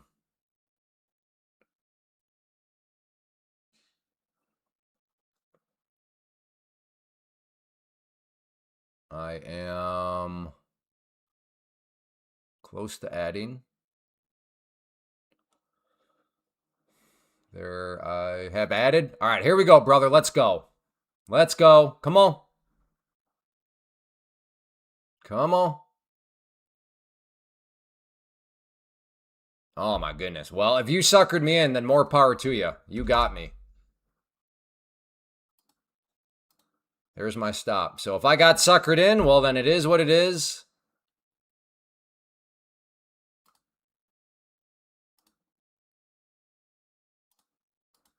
Put a couple of targets out there, but we'll see.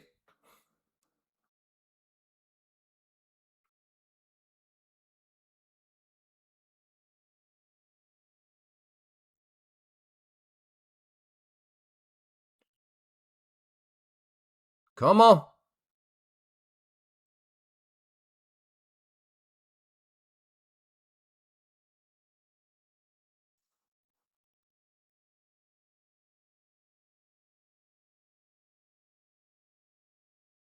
Oh, my goodness. What a beautiful candle. Will it deliver?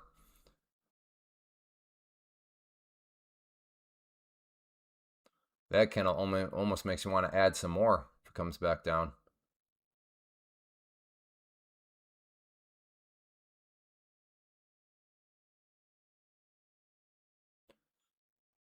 I think I might have to add.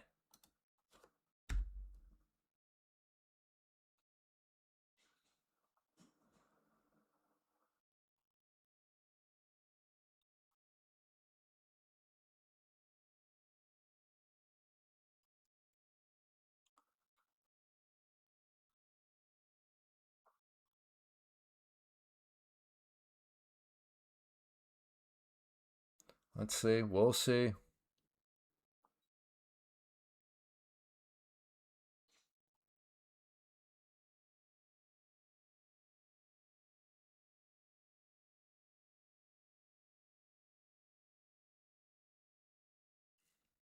Just keep an eye on the 5-minute. 5-minute got a great candle too.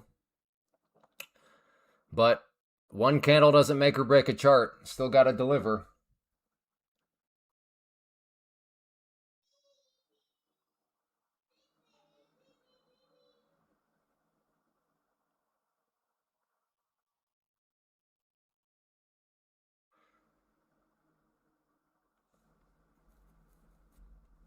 Patience is required sometimes.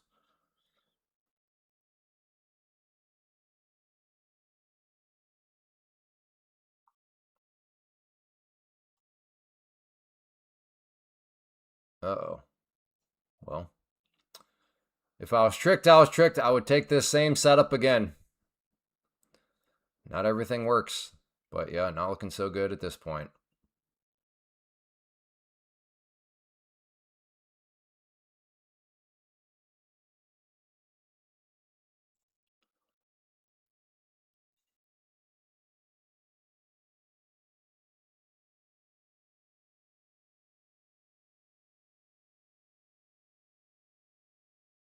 I think it's trying to get my hopes up. I'm not going to get my hopes up.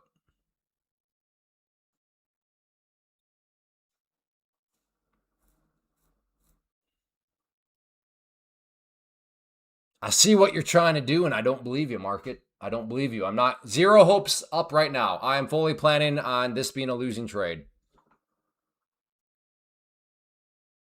I think you're just trying to fool me, trying to get my hope up so that you can squash it. There's nothing to squash here because I have no hope. No, I'm not. No, I don't believe you. No. Nope, you're going to bounce right off these lows.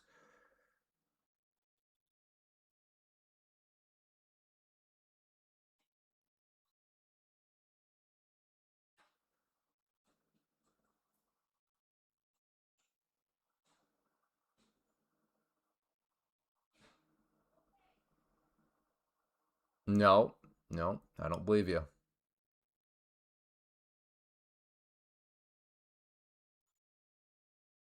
Hating oil is oil. Yeah.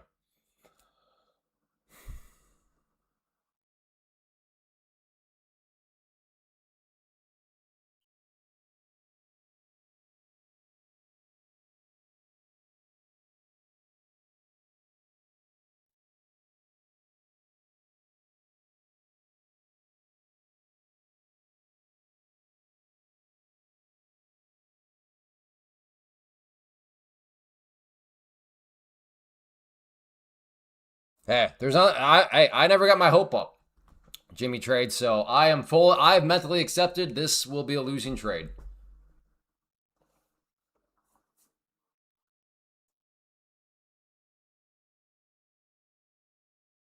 And I do not believe any of this downwards action.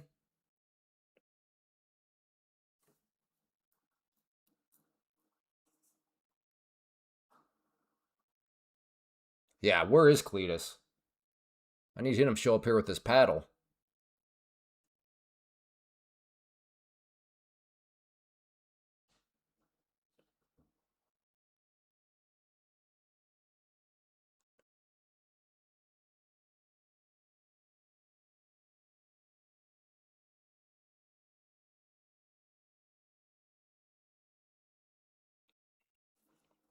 Man, I haven't been in a trade for this long for a while.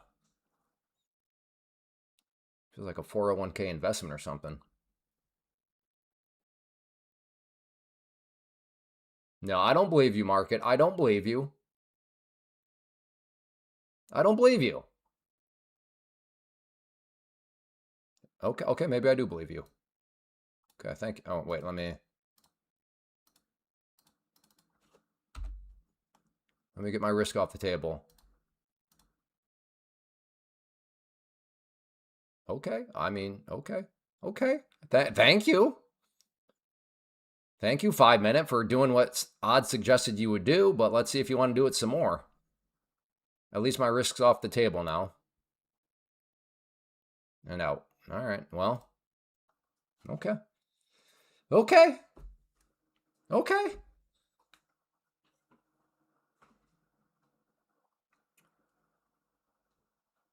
How the 5 minute has not pulled back at least a little bit more is kind of ridiculous right now. Yeah, that did turn around quick.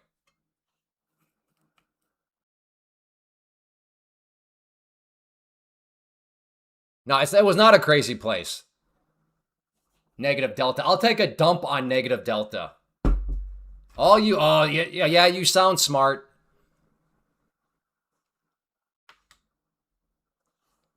Again, at that moment in time, I'll take those short all the time, especially when my premise was still bearish. And you know what? It worked out. Did it work out as well it could have? No. But I will take a dump on, a negative delta. Yeah, okay. Thank you, Recap Reborn. Stopped out. See you next month. So you ever tried Forex in US? I want to... Liquidity. Oh my goodness. The cult is corrupting like this entire chat.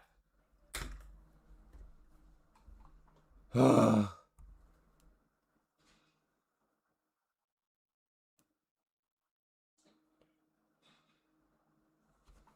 I've never done I'm sure I've done Forex at some point. Forex is very boring, but if Forex is the only thing you can do, then yeah, go with it. And yeah, Onanda, however you say that, they've been around a long time. In fact, that's maybe who I used way back when.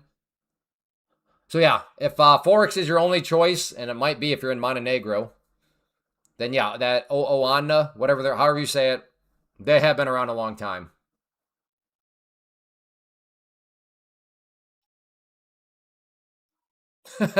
Which call? Yeah, I know. There's so many of them out there. Yeah.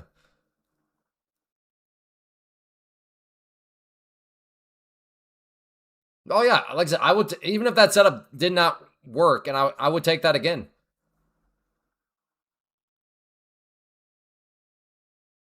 Yeah, exactly. Dented dummy. By the way, good to see you.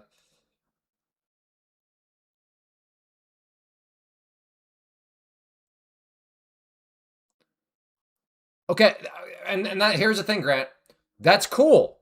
There's a lot of money, but there is a lot of money sitting toward the bull side at the moment. What does that mean? That's where trade plans are way better. So how would you make money? Give us a trade plan of how you make money when there is a lot of money sitting toward the bull side at the moment. Cool. So how do you make money from that? That's where when people give trade plans, it just kind of cuts through all those words and makes things very visual. But without numbers, it's just words. Now, though I will give credit where credit's due. That is very intense. But there is a lot of money sitting toward the bull side at the moment. Dang. But like you can't call up your broker and be like, hey, there's a lot of money sitting at the bull side at the moment. They're going to be like, okay, so where do you want to buy? And would you like a stop? Where do you want your stop?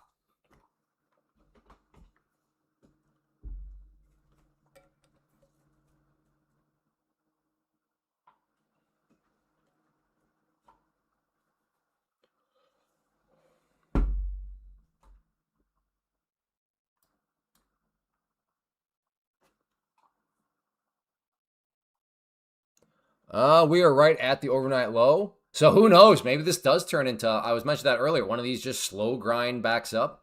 I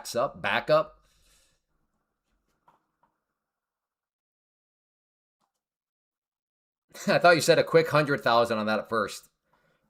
I was like, Jay Keith, wait, what? But no, you said 100. Good job. Oh, Doc, so okay. This could be a short here.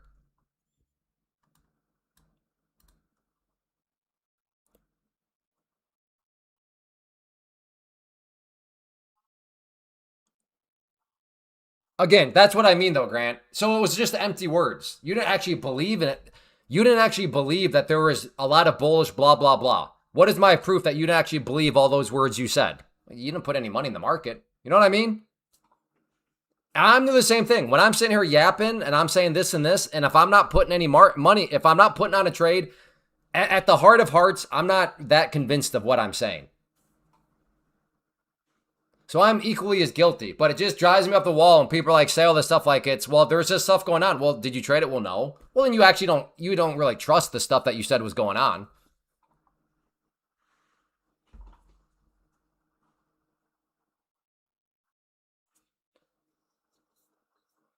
Are there any Avengers that read minds? I thought that was Doctor or Professor X.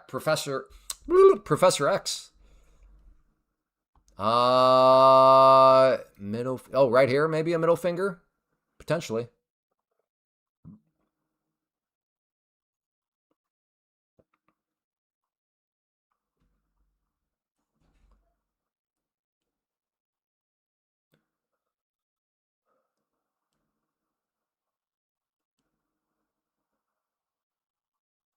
Well, yes, again, but Grant, that is like the joke around here.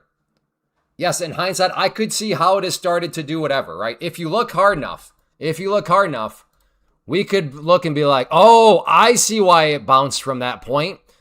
I see it wasn't 100% guaranteed, but I see why it did that because if you look at the 7-minute time frame and then use the Mongolian barbecue pivot point, it bounced right off of it.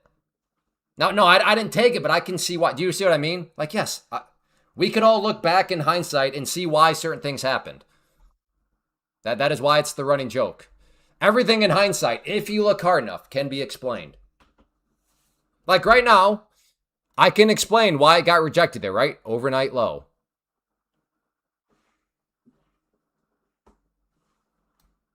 But yeah, I mean, if we were to look hard enough, the reason why it bounced from right there is my guess would be on the 37.32 second time frame, you have the French Fibonacci circle, vortex, VWAP pivot, and it bounced right off of that.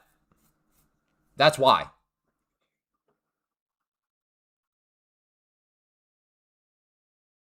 Mongolian barbecue is I mean, that restaurant was great, by the way.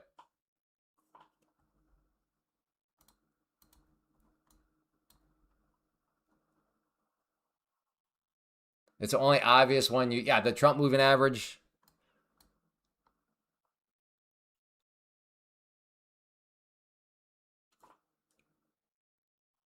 All trading books are garbage unless it's something to do with psychology.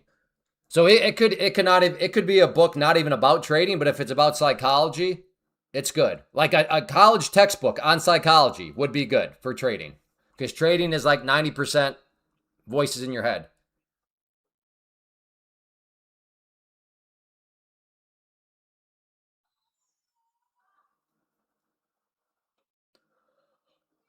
But no, if you could read a trading book and learn how to trade, I would assume success rates would be a bit higher.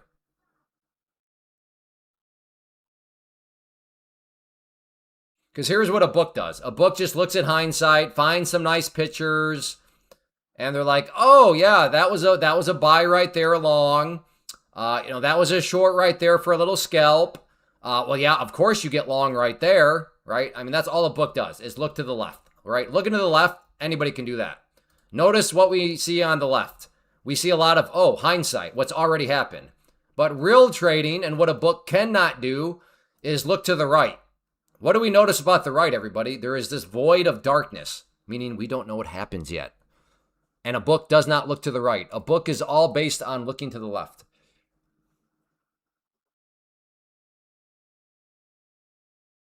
All I'm saying, Grant, I'll concede everything you said is true. But like, to me, it's just a bunch of fancy sounding words that didn't yield anything. It was you looking back in hindsight and just explaining what's happened, which again, we could all do. Hence the joke of when we all get to make up our own cool little terms. About that was the Uganda pivot point. Oh man, did everybody see the South Korean, rocket ship resistance there? That's all I'm saying. Is okay, cool. You threw a bunch of fancy sounding terms, and I guess that's why it happened, but I can do fancy sounding terms too, you know? We all can. That's what makes it funny. But at the end of the day, you clearly did not believe in those words. They were not enough of a piece of the puzzle because you didn't take the trade. Just like here. I did not believe enough in the overnight low to take the short.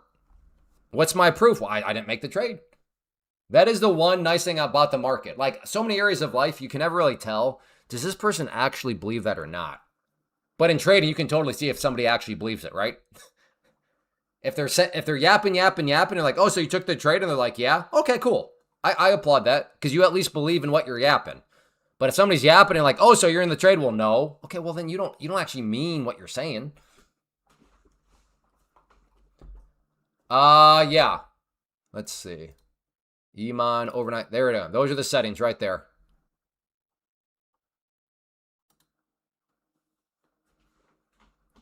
Now I have 3 pros. Hey, nice, Nas. Good job.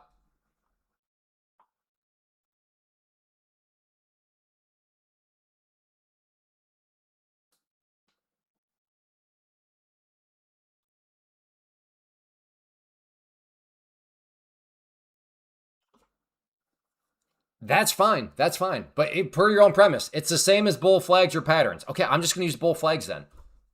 I am not going to sound nearly as cool as you, though. Like, I'm like, here's a bull flag, and it sounds like you're going to be talking about, oh, man, we got reverse Fibonacci gamma going on right now. So you first off, you are smarter than me. I can tell. If you're using all that gamma stuff, you are smarter than me. So you have that as a fact. And then the second fact is you will also sound way smarter than me when it comes to explaining stuff. All right, I got to take this call real quick.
All right, I should be back.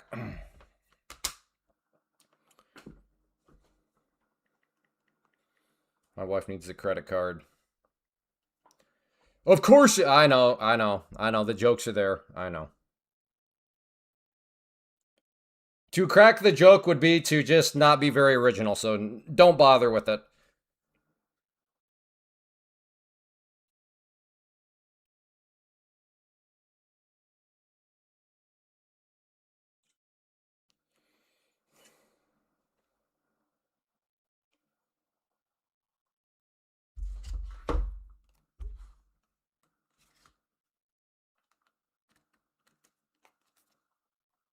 Grant, just use whatever you want to use. That's fine. You are smarter than me. If using gamma and delta and all that stuff works and you are consistent and blah, blah, blah, go for it, brother.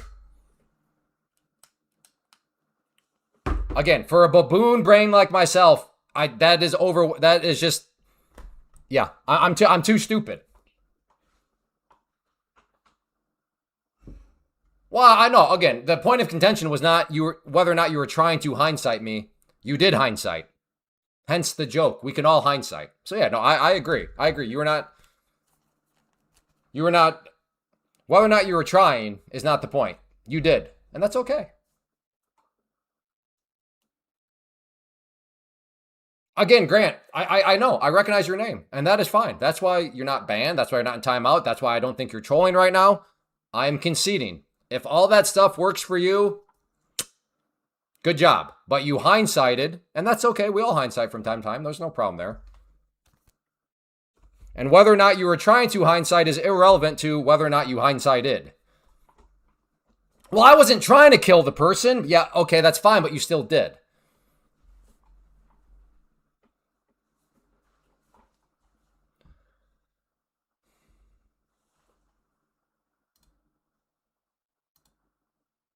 Well, I guess, okay, so, and there's a difference or two. One's so that's the difference between manslaughter, right? And then degrees of murder. Like, manslaughter is no intent. Like, they weren't actually trying. But again, it still happened. My hindsight account is worth billions. That's all? Come on, Tim, you got to up those numbers. Good to see you, by the way.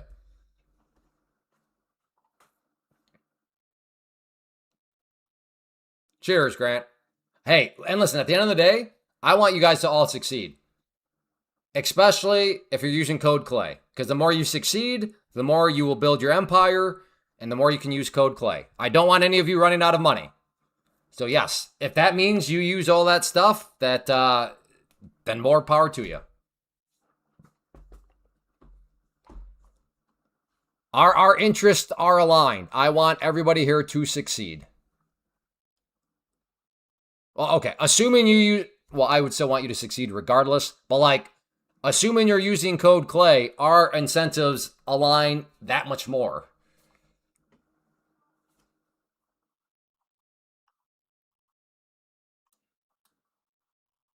How do you not fall asleep during lunchtime session? Because we have a chat. I'm hanging out with people. That's like, how do you not fall asleep at work during lunch while you're at the water cooler? It's like, well, because I'm shooting the breeze at the water cooler. That's what I'm doing right now. We're just shooting the breeze. Joking around. Yeah, cheers, Grant. That's right. He's got to have the coolest tricycle. Which is why, Alexit, I will say, when the chat goes quiet, I get a little irritated. I'm like, okay, I'll end this thing. Because per your point, this is fall asleep worth type stuff. Yeah, but what if a good chunk of the water cooler people are rather dented? That's the thing, though. They're not. Do we get trolls from time to time? Yeah. But the vast majority, I mean, I call all of you dented. But like, do I actually think you're dented? No. But yes, we do get some truly dented people here, but that is few and far between. Yeah, I'll turn this car around right now. Blessed Dominic, you've been gone for long. What do you mean I've been gone for long?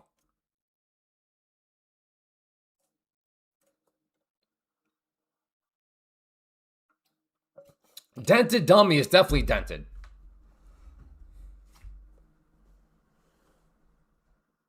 Sounds good. Sounds good. One of the guys, one of the crew guys, he saw it a couple days ago. He said it was good. Clay, what would you do if you had the cult leader himself in your chat? I'd ask for 3 numbers. And I would assume he would not give them. If Richard someday comes back, that would be amazing. I am the dent. No, don't tell anybody that I said this. But are you guys actually dented baboons? No. I would totally hang out with you, the vast majority of you in real life. The vast majority of you seem like you're completely like normal people. However, there are definitely some people where I have learned to accept the fact that I'm convinced that I have talked with people with multiple personalities that are bipolar and all that sort of stuff. Because yes, live streaming connects you to the world. It connects you to people of all situation, all statuses. Okay, I know there's some, Clay, technically not all statuses. Not the status of people that don't have the internet. Okay, fine, you got me. The status of those without internet, I am not connected to. You got me, good job. But out, just generally speaking, the live stream connects me to the world of people in all situations. But part of those situations is, there's no doubt, I bet I talked to bipolar people. I mean, the one guy even admitted that one time, he to his credit, he came back and apologized. He's like, yeah, sorry about yesterday, I was drunk. I'm like, okay, that makes sense. But yes, the vast majority of you, you are like normal people. You're funny, you have a sense of humor. You stick around with me, so like we jive enough for you. Like some people obviously like, this is so cringe. It's like, okay, we would not get along in person either, because I'm kind of just a goofball. So for that, like the people that take life really, really seriously, yeah, we wouldn't get along in person, but those are also the people that hang around here for about 4 seconds. Drunk words are true thoughts. Are they? Are they always true thoughts? I don't know. That's an honest question.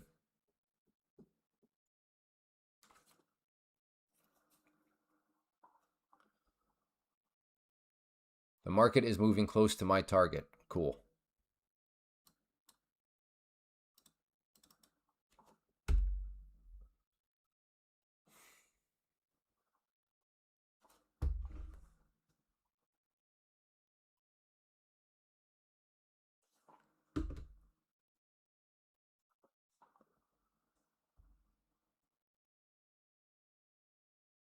No, alcohol is not a truth serum.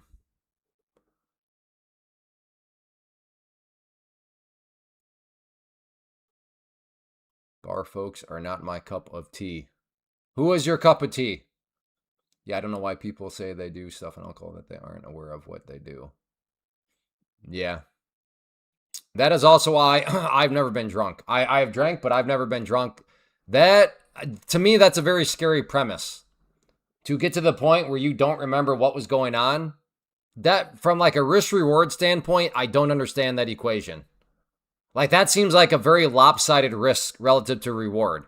Like what actually is the upside? And I'm asking this. Maybe some of you can present a plausible argument that is like, oh, I can better understand. But what is the upside to taking yourself to being essentially blackout drunk where you don't remember? Like what? I can think of a whole lot of risks doing that. What exactly is the upside? Let's talk risk reward, which we should all understand as traders. How low did NQ go? How low did it go? Down here to basically 430. So you, in order to have fun, you have to get blackout drunk. I don't want to misrepresent your premise, but in order to have lots of fun, I need to get blackout drunk. Is that your premise?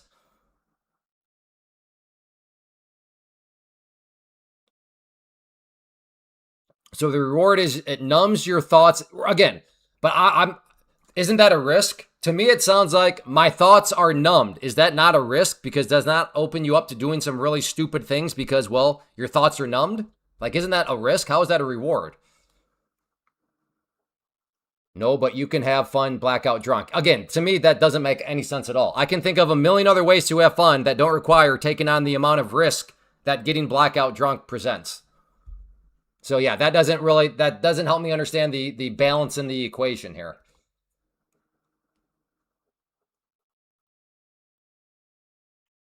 You forget blowing all your accounts. I get it, but like on a serious note, is that actually good?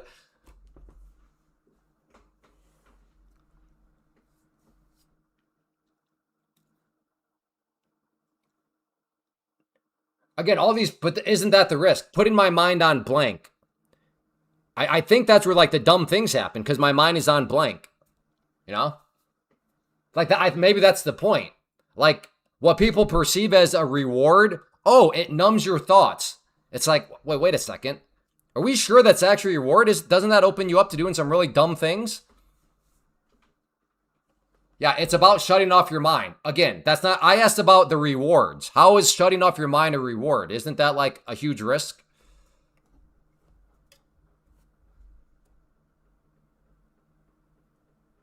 And if you're blackout drunk, oh, ducks, uh-oh. Nathan opened up some logic. Yeah, okay, so now the argument becomes even more terrible. Oh, it's more fun. What fun? Per his premise, you don't remember the fun anyways. So now you're doing something highly risky for fun that's actually not fun because you don't even remember it. It's not like it's a fun memory because, per the own admission, per the premise, you don't remember it.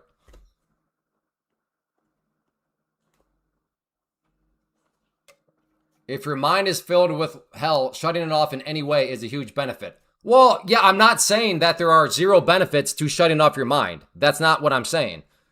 There are also risks that come with shutting off your mind.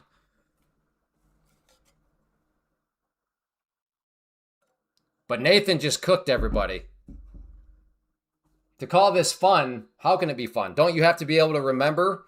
Okay, fine. Maybe it's fun in the moment, but like, really? That little moment?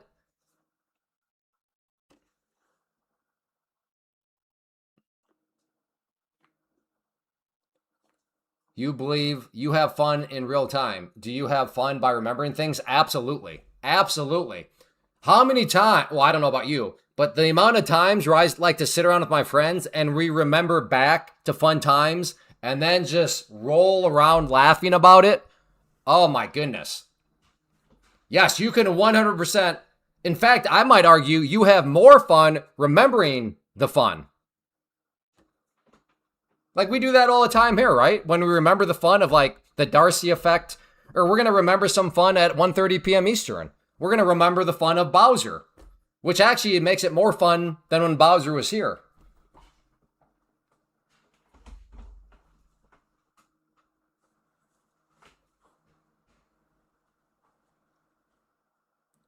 Yeah, okay. So the Sports Connect says, but activates parts of your mind that you don't want to, right?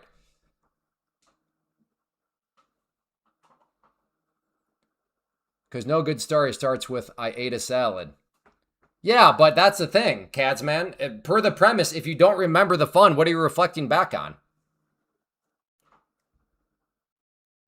And then that's not a good example because no good story starts with, I ate a salad. Are you not aware of the diarrhea bug that's going around right now with salad? Now is not the time to talk about how no good story can start with, I ate a salad. Have you not heard of the explosive diarrhea parasite?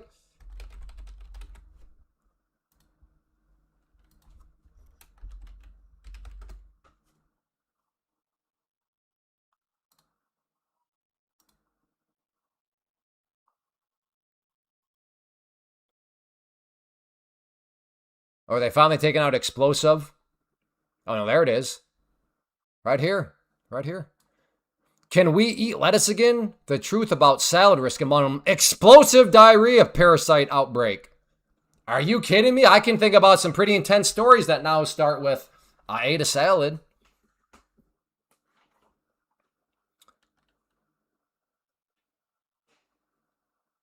You have it, Serpent God? You had that parasite? Is it intense?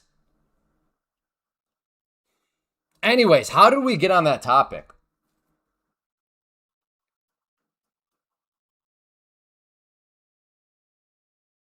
I have no idea how we got on it, but I'm not complaining.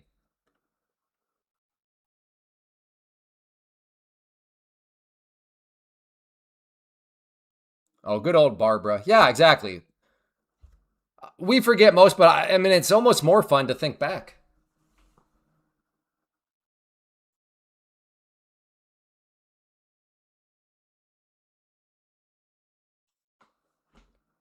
Slightly bearish? I don't know. It's confusing because, yeah, we're in an uptrend, but we're still kind of in like a massive overall downtrend. And then on the 5-minute, if you were to look at that, whoops. If you look at the 5-minute, we're at the 21 EMA. So am I looking to be bearish right now? No, that's kind of. But again, to be fair, you said slightly bearish. So is it slightly bearish? I guess with the word slightly, I can see the argument. I think, oh, really? All right. Well, Matt thinks we're going to test the low again. That'd be something else if we did. We'll see.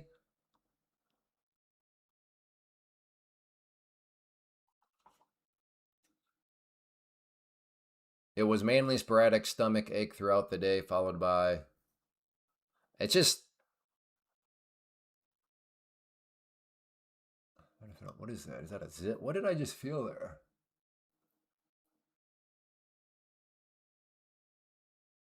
Huh. Nothing, apparently.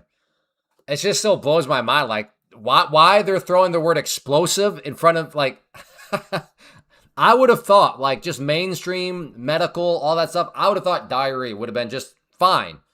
But the fact they keep throwing explosive in front of it, it's just like, what is this, like all a meme or something? Do we have any, like, is explosive diarrhea like in textbooks too? If I were to go get, find a medical textbook about the digestive system, like, is that like a medical category?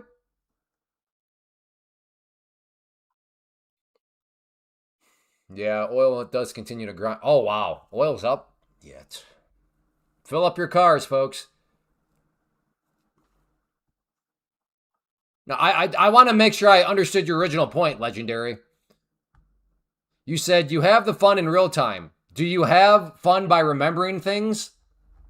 Are you saying you don't have fun remembering things, Legendary BM? I'm not. I need to hold your feet to the fire, because what you do is you show up, you say things that are ridiculous, and then you never defend them.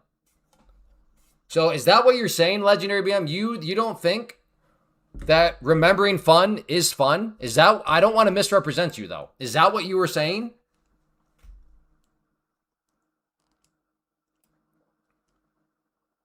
Clay, I failed my challenge account on first day by overtrading in degen. Am I the worst? No. No. I mean, how many accounts have you blown up? Is that like your first ever?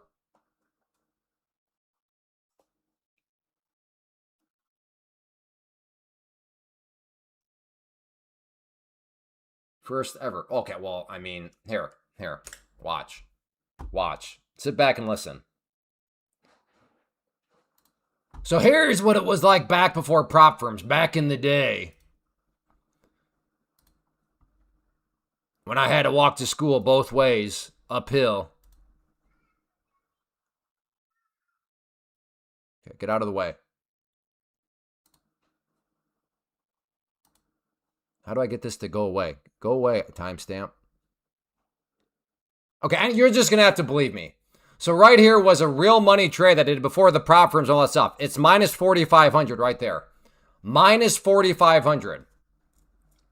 And given you can get a prop account for 102, let's think about how many accounts did I cook with one stupid trade? 4,500 divided by 102. So in my history, as that video I talked about from several years ago, I don't even remember what happened. Something stupid. I did something stupid. I don't know what was I don't remember. But all I know is I lost $4,500 of my money. So I lost the equivalent of 44 prop accounts, 44 test accounts in one trade before. So you blowing up one account, you're doing all right. You're doing okay. You still got 43 to go before you'd even touch that one trade I had. Now, I would say, but make sure you're learning. If you're not learning, then that's a problem. However, it sounds like you are learning, because per your premise, you said I failed my challenge on first day by overtrading and being a degen. So there you go. You've now learned and you've now witnessed, for a very small price, I should say, at least it didn't cost you $4,500 to learn the pitfalls of overtrading and being a degen, right? It cost you whatever the account was. So on that note, no, you're not the worst trader ever, because I still have you beat. I've cooked the equivalent of 44 accounts in one trade before.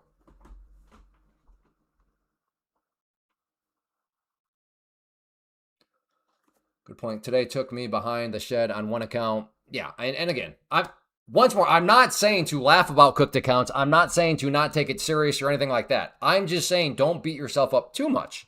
Are you learning? What did you learn? What can you improve upon? So yes. And that is why I just shake my head when people try to tell me, oh man, no, doing prop firms, how does prop firms not make any sense? Like, they're such a great risk management tool. And we are continuing to pull back here. What happens if I clear the challenge? Well, then you get a pro account, and then you can start to, you're that much closer to getting paid real money. But right now, recap, it sounds like you need to be focusing on not overtrading and avoiding the degen voice.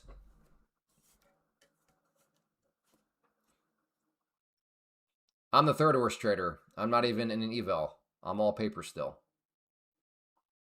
So at what point will you make the jump from paper to eval? All right, double A. You want to only use those on resets because it doesn't make sense to use those to buy an account because then you still have to pay the activation fee. I guess with that many points, you might have an activation fee in there. Reduce contract size and high volatility days. Yep, absolutely, David. Yep. Hope to in September. I guess what I'm asking, Miss Tiny, is like what? Like what do you need to see in order to make that jump? I bet this refall to 285. Okay, so let me give you some feedback here. Recap, Reborn. That's terrible practice. All you've done is you've made an observation. If you want to actually have good practice, though, let's take this observation that you've made and make it practical. So to make that practical, how are you going to make money from that? You think it's going to fall to 285. Cool. But how are you going to make money from that? So tell us where you're going to, I'm assuming you'd want to get short. Tell us where you're going to get short as a number, where your stop loss is going to be as a number, and then, well, I guess you already gave us your target, 285. Go long. Okay, again, you are doing terrible practice. Go long is absolutely worthless. Where are you going to go long? Where is your stop loss? Where is your target? Or are you just trolling right now? I'm trying to help you out. I'm under the assumption you're new. So if you are just joking around and trolling, if you don't mind, let me know at this point. That would be good. So I don't take time away from other people on the stream. I am a degen. Okay, well, again, if you do want to practice well, give yourself 3 numbers. What do you think still in sell? What do you think still in sell? I'm not sure. Are you saying you're currently short right now?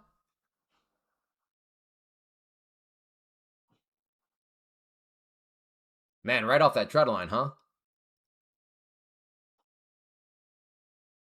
Now, clearly, I don't have a whole lot of belief in the trend line because if I did, I'd be long right now.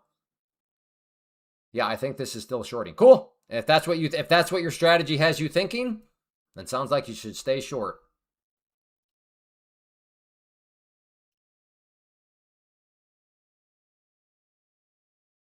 I went short at 690.50 because it's a downtrend.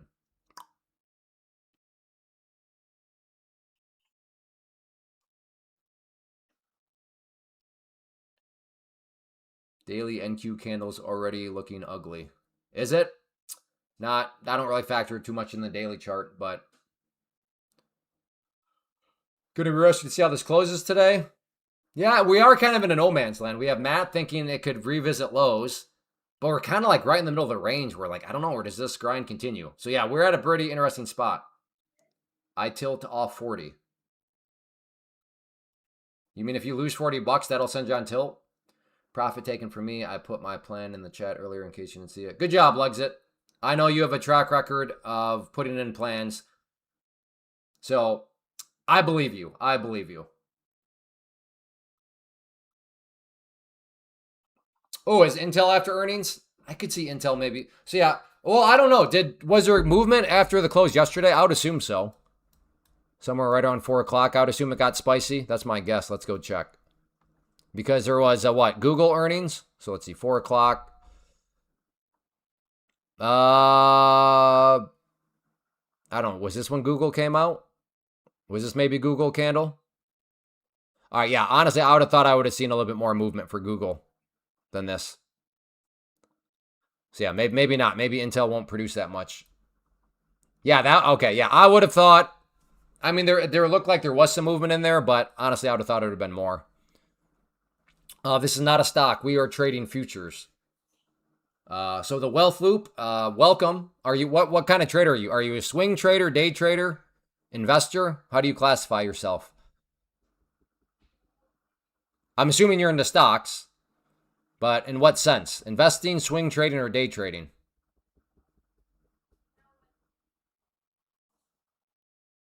Yeah, it was crazy. Oh, what did it get crazy?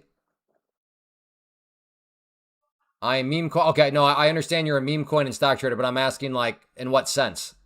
Like a day trader or a swing trader?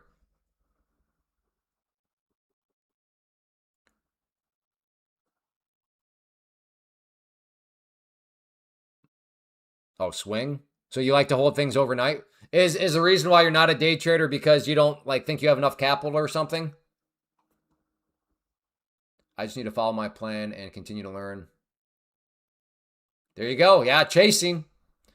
I've gotten kicked in the walnuts because I've chased too. Yep, that can do damage for sure.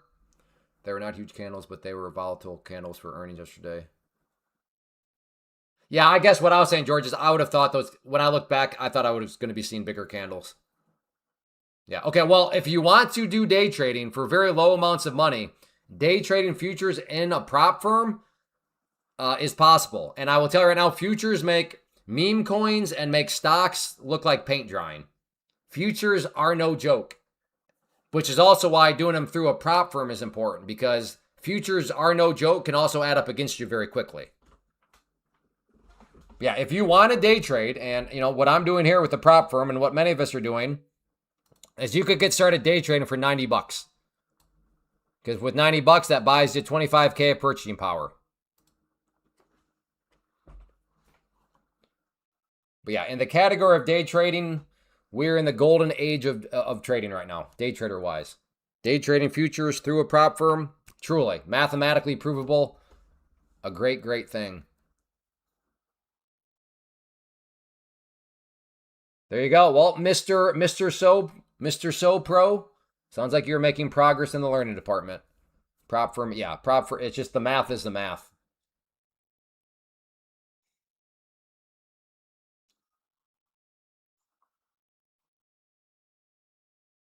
I still don't know what to do with this thing. In my mind, we are in the middle of either a continuation of some, broader scope, epic grind back up, or I'm kind of with Matt. Or are we about to just break back down and go to lows? I'm still not quite sure what to think. Hence me just kind of sitting on my hands and shooting the breeze.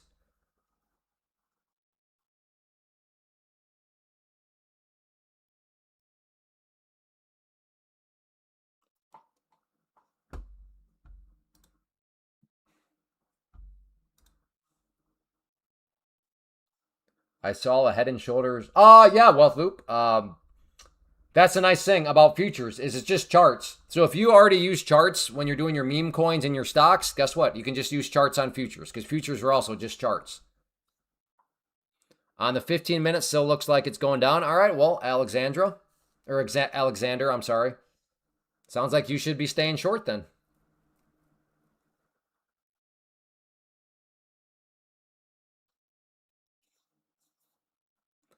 I'm thinking we now have consolidation range after the dump. But yeah, it seems like it is trying to bottom out here.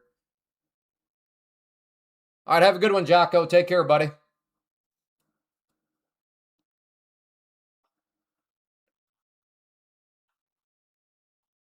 I'm going to turn on my fan now. Hopefully the mic doesn't sound weird now. Ah, that helps. All right, I might take a swing here long. We are continuing to respect the trend line. We're getting another hammer here. Try a long at the green line there.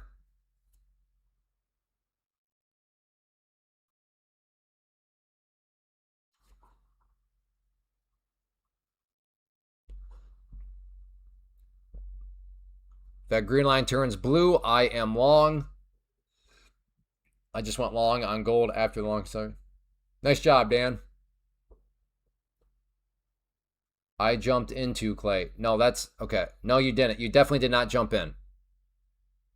I'm trading. Okay, with the wealth loop, you're either just trolling around with me right now, or you are very confused.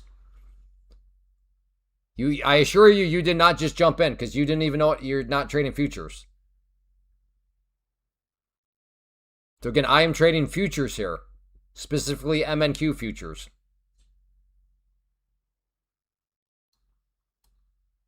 Gonna try off the bottom of the trend line a little bit right there. Oh, 130 is coming. We'll see if Bowser shows up.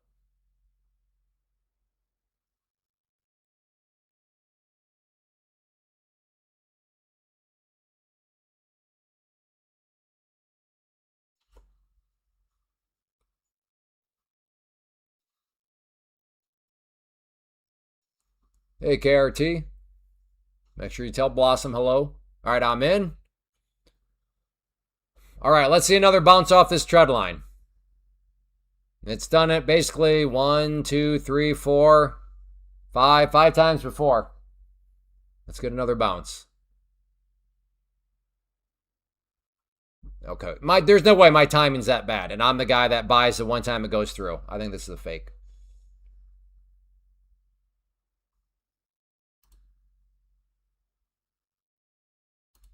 Bryn, I'm deleting that out because I have no idea who they are, and yeah, for all we know, they might be the sketchiest people ever. So, okay, added some more. Let's see if we can get a bounce here off of the 50 SMA.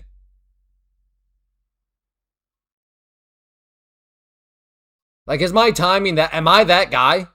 Am I that? It looks like I'm that guy. I buy and then it decides to dump. I hate when I'm that guy. There's nothing, especially when I'm on a live stream in front of people and I'm that guy.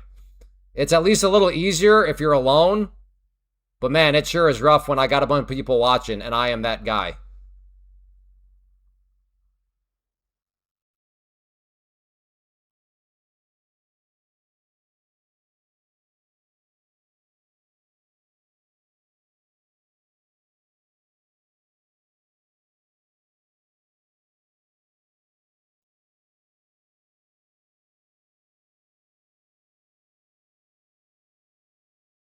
Come on, just give me one more push.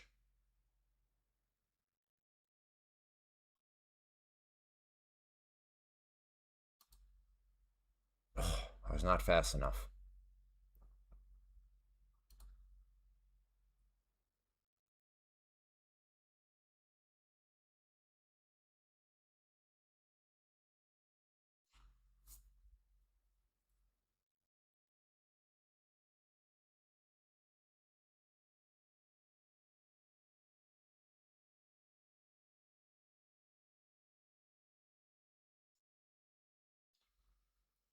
Ugh.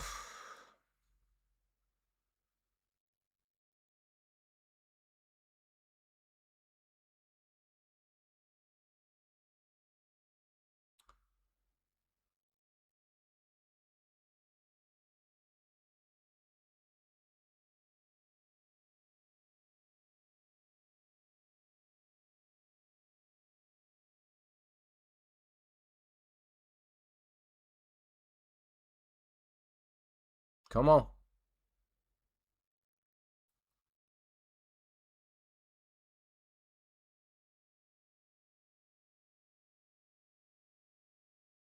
Go.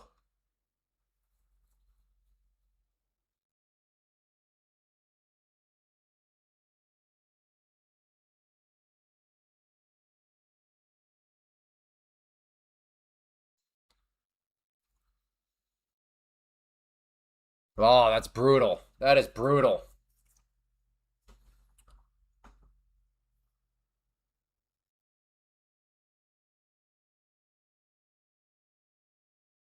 I mean, a nice candle there.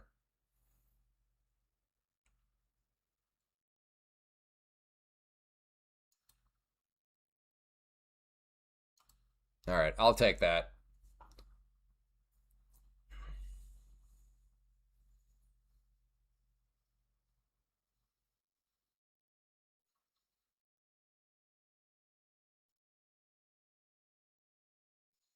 Like I said, it's one of those things where it's like, are you telling me this thing's not going to bounce at all? And to be fair, sometimes no, they don't bounce, and that's where, yeah, you get really punched in the face. But like, they do tend to bounce, and in my defense, it did bounce.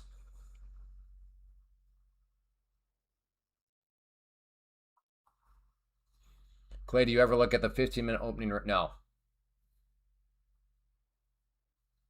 No, I don't. Again, I appreciate that, David. I appreciate, I know what you're saying comes from a place of you trying to help. But like, if I did what like you did, so what you're saying is, hey, Clay, do you look at this? If not, you probably might want to consider it because that's where it bounced from. Again, I understand you were trying to help. Cool. I appreciate that. But if I started to add in what everybody told me, like, hey, you should probably consider this because it bounced off that level, my chart would be filled with all sorts of stuff. Because yes, in hindsight, we can go back and we can, if you look hard enough, I mean, we can find why it bounced off of that right there. That was probably the Norwegian pivot point that it bounced off of on the 14-minute time frame. But unfortunately, I can't go add the 14-minute time frame into my setup and put on the Norwegian pivot point, right? At some point, you kind of just got to pick your indicators and you go with it.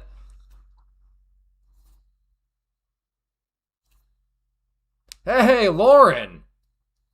You have been gone a long time. Good to have you back. How was Vermont? Ooh, is this a short hair rejection off the former trend line? Oh my goodness, right now, maybe so.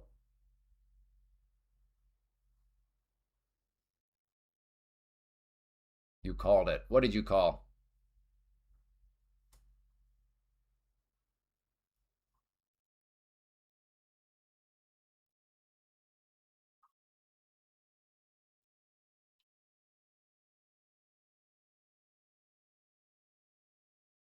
Slightly. Again, recap.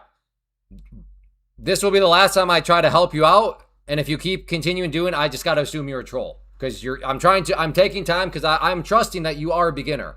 I've told you something, and then you either are trolling and ignoring it on purpose, or you're actually not trying to improve. Again, slightly bearish is a disservice to yourself. That doesn't mean anything.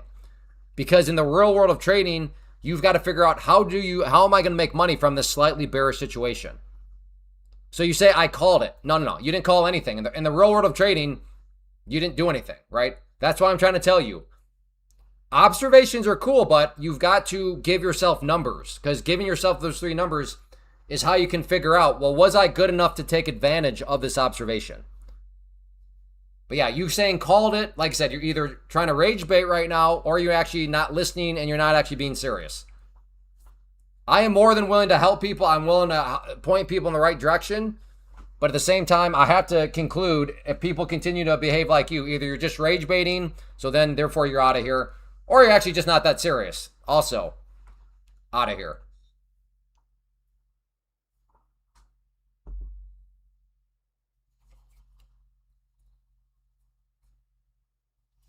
Again, I'm trying to help you. You are wasting your time. And I'm talking to everybody. If you say slightly bearish and then it goes down, you're like, I called it. Okay, well, that's not real trading, though, because in real trading, you have to try to make money from it. And just because something goes down does not mean you would have made money from it. Because maybe you didn't get filled. Maybe you got filled and then you got stopped out and then it went in your favor, right? But you'll never know unless you give yourself real numbers.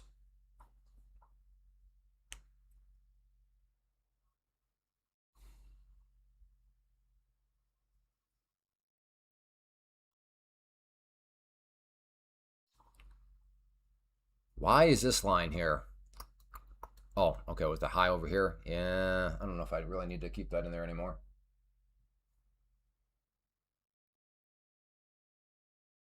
I know, I probably do. I probably do give too many chances, but I'm trying to err on the side of caution. I'd hate to ban somebody that actually doesn't need it. So yes, but I do. I agree, and it's a work in progress. Me trying to figure out quicker who trolls actually are. I admit I'm still working on that skill set. A few hundred, but that's deceiving because in the VIP are the same people that can be banned by leaving comments on videos. And given I read and reply to comments ever since I started the channel in 2013, there have been plenty that have been banned over the years too. So yeah, a few hundred, but that's also basically with 13 years worth of data. So I don't think that's a lot. Maybe it is for 13 years. I don't know.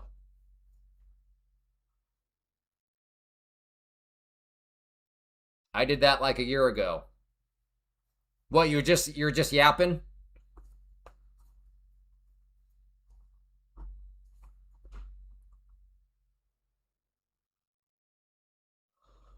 Why'd I switch from options to futures? Because futures, specifically through a prop firm, just make way more sense. And the main reason would just be there's no theta. Futures do not have theta. So for that reason alone, it's well worth just trading futures. But then there's plenty of other things you can sprinkle in too, including prop firms, and it just makes it that much more logical to day trade futures through a prop firm compared to options.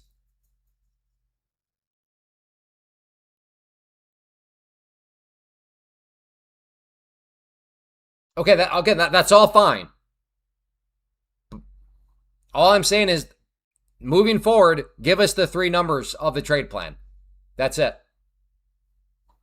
No, I said it was going to go over my head and it hit you. Oh, you were I told you so? Well, you now know how the I told you so people is a lose-lose proposition. I just burned a funded. Oh. Oh, no. Oh, no, Lance. I was there a few weeks ago. I maybe you're here for that. I cooked an account too, thinking that I was on a test. And then I looked up and it was a pro. Oh, Lance, that is a miserable feeling. That is also the day where I then went and I cooked another pro because yeah, I don't know. I don't know how to console that other than just I've been there, dude, and that is a disgusting feeling.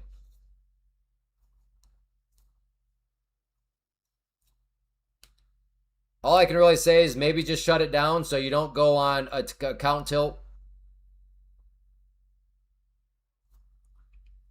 Yeah, especially when it's a pro over buffer, which again was mine too from a few weeks back. I talked about it at the 11 a.m. chat. Oh, truly a miserable, disgusting feeling. I've done that twice now. One is on YouTube somewhere. One of my live trade videos. That one I was like, man, why can't I should be able to buy more? Uh-oh, my platform's having issues. And then I looked up and I'm like, oh, wrong account. I wish I could know what that video was. I know, that's what makes it so bad. Because you're so disgusted at yourself.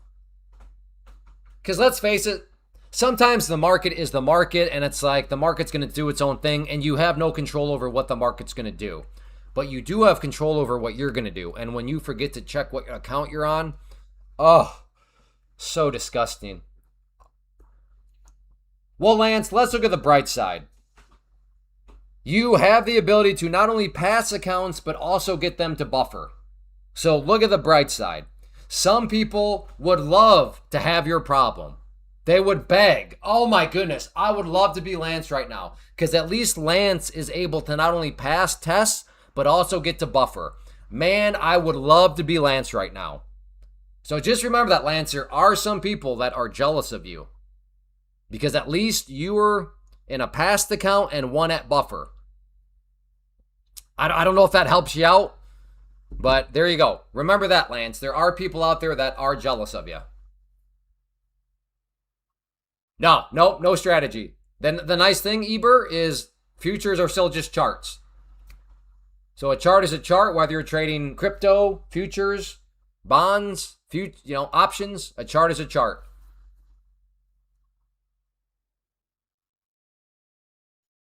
Good job, Jay Keith. I burned a live account this week. Bummer.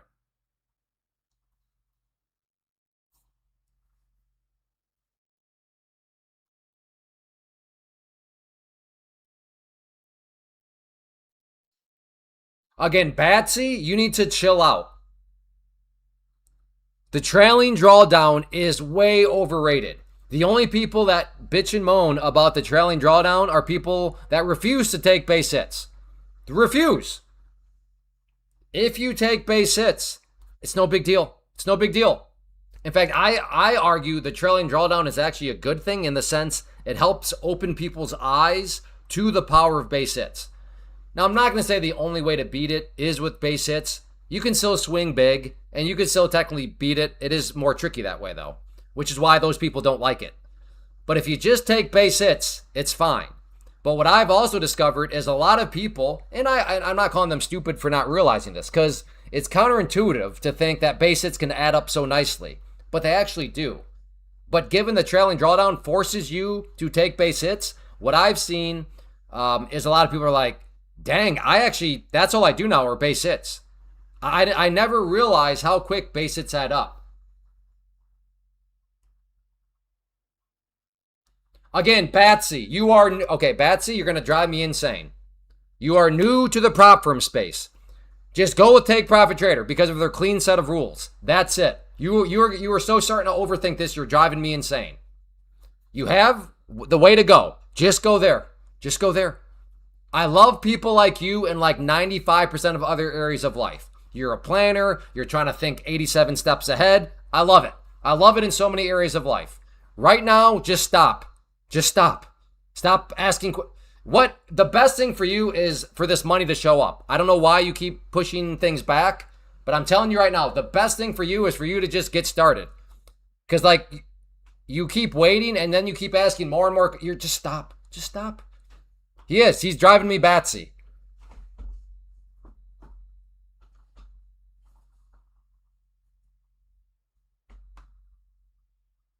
I do. Have, in fact, this is the bat shirt, by the way. Let's see if I can cook this up.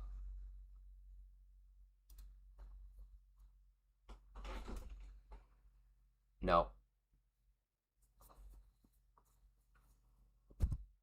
There's a little speck. Couple specks. That is my blood. That is my blood. I was wearing this shirt when the bat bit me, and when and then I looked down and my finger's bleeding and I had to wipe some blood. That is blood generated by a bat.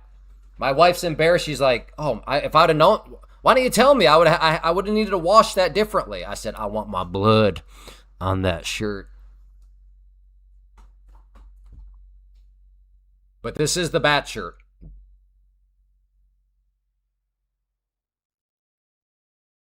Okay, here we go again. I really don't want to go down this rabbit hole. I know. Everybody's got an opinion of the prop. That's how you overwhelm newbies. Batsy is a newbie. Batsy, just go take Private Trader as a beginner. That's it. That's it.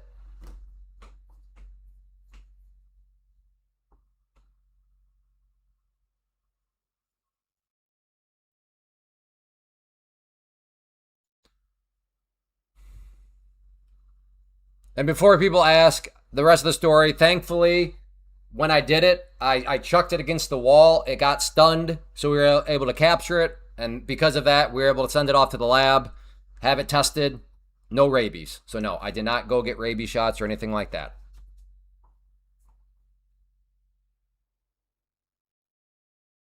Right. You are a newbie to props. So given you are a newbie to props, just go take Profit Trader. Very, very clean set of rules. That's it. That's all I'm saying. But for all that is good and holy, can you please just get started? You're driving yourself insane with all this research that doesn't need to be done right now. Again, I love what you're doing. You would make a great real estate investor, like a flipper, because you'd be like 48 steps ahead. Like this needs, that'd be great. But right now, one step at a time. One step at a time. You're driving me back crazy. No, Lauren, believe it or not, we have not talked about it for a few weeks. But then we got somebody that named Batsy shows up, and then Matt made a good joke, but a valid observation that I do have a history with bats. And then, yeah, that was just poor timing on your part. You showed up, and yeah, I'm talking about it again. But I promise, I've not talked about it. I don't like to talk about it, just because then it opens up 8 million questions, and then we have all these, these YouTube chat box doctors that start to pipe up about all this stuff, and it's just like, maybe I'm the cure to the explosive diarrhea parasite.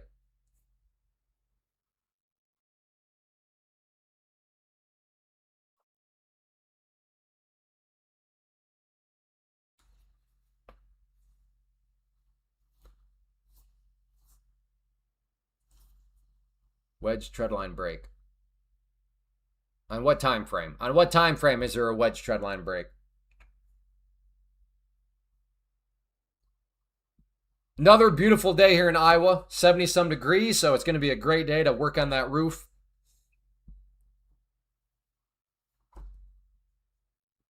All right, I think I'm going to get rid of this treadline here. I'm not sure it's actually providing any more value. So, she go.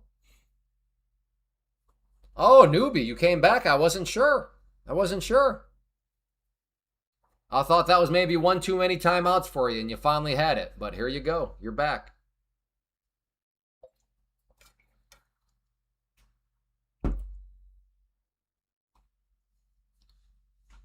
Newbie is one of those people that I was talking about earlier that I think possibly bipolar. Some days newbie is like a total asset. Other times it's like he's a donkey type of ass. You know what I mean? So, like, are you an asset or are you a donkey? And just remember the other name that you can call a donkey, you know? So newbie's one of those guys. I'm thinking maybe a hint of bipolarness, maybe.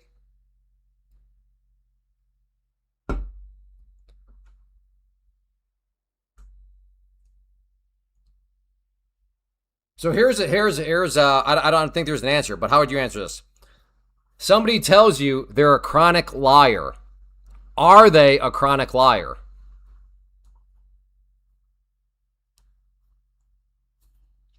Think about that one.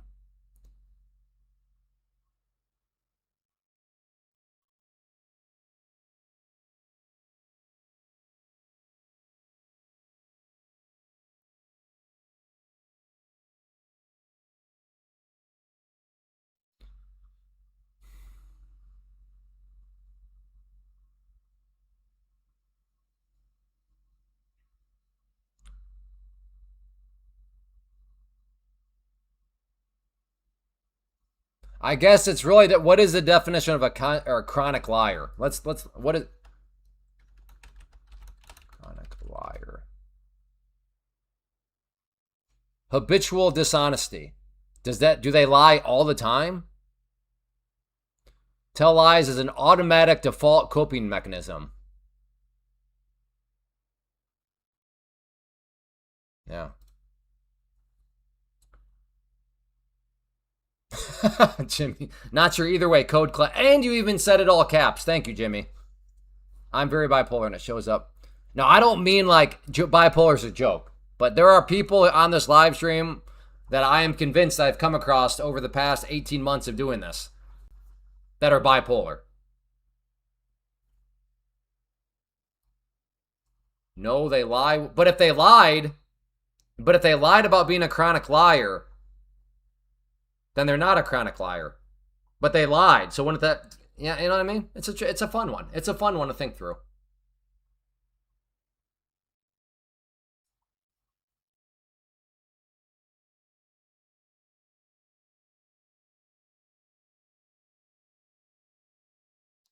All right, Jay Keith. Maybe the best choice now is to just chalk it up as a red day and not even try to get it back.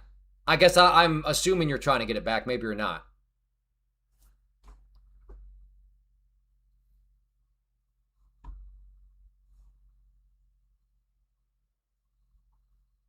When is when, guy? When is when? Okay. What is? Remember that guy? What is? Oh, is that a Clinton joke?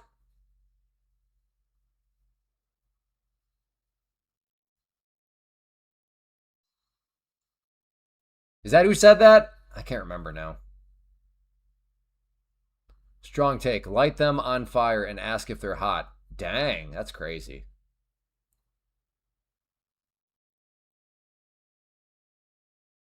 Okay, all right. Well, as long as you're not trying to get back to green, because that's where things can get a little sketchy.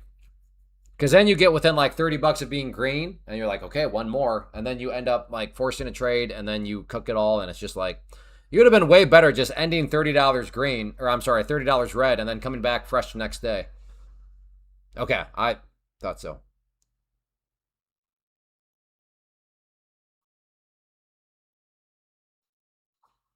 Could, yeah. Could create a bar fight with that sort of question. A 690 rejection.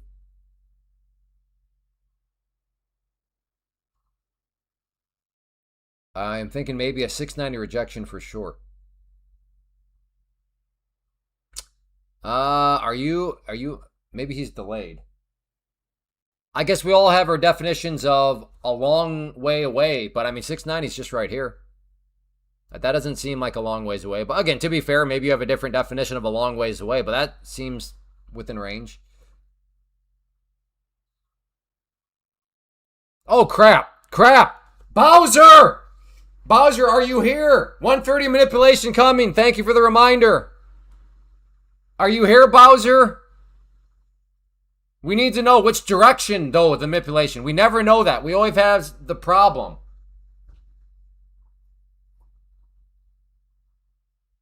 No Bowser again.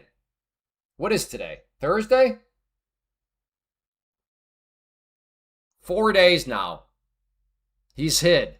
What a coward. What a meanie head. Tells us that he's got the Holy Grail. Okay, here's the manipulation. Oh my goodness. Oh my goodness. Look at this manipulation. Okay, I guess they're still deciding. Which way are we going to take it, folks?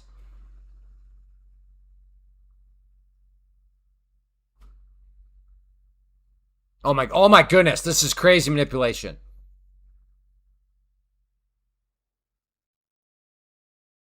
I really wish we had Bowser here to tell us what we're supposed to be doing. If a manipulator tells you it is a manipulation, are you being manipulated? Well, yeah, I would say yes. Because you already said that they're a manipulator. So per your premise, yes.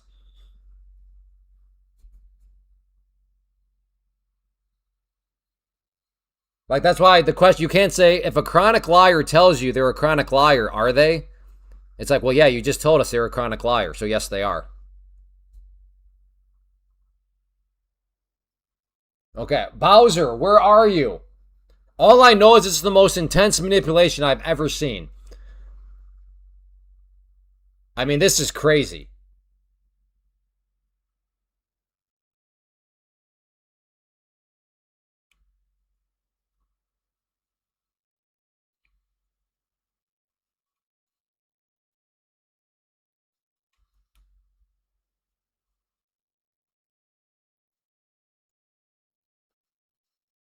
Oh, there! Oh my! See, I told you they were gonna manipulate it down.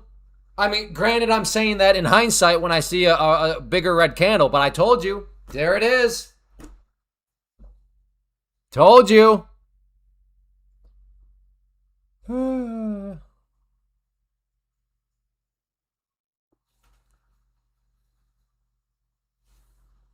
it is. Hey, Captain Crunch. Yeah, trust me, bro.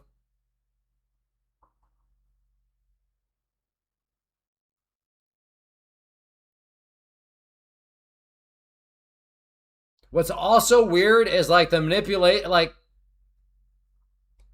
I guess it's supposed to, it's sometime after 1:30. Because as we've witnessed, like literally right at 1:30, the past few days, nothing really happens. But like in this situation, like the manipulation, I guess, started at like 1:32. So, I mean, you can't even call it the 1:30. It's like, well, no, it has a chance of starting at 1:30. It's like, okay, well, when is it going to start? Well, I don't know. It's like, okay, well, we just need him here to explain this better. Yeah, I guess so. Yeah, exactly. I really wish Bowser was here, though. He is probably out. I mean, it checks out. This actually makes sense. Because given he's the world's greatest trader, he is probably out on a yacht right now.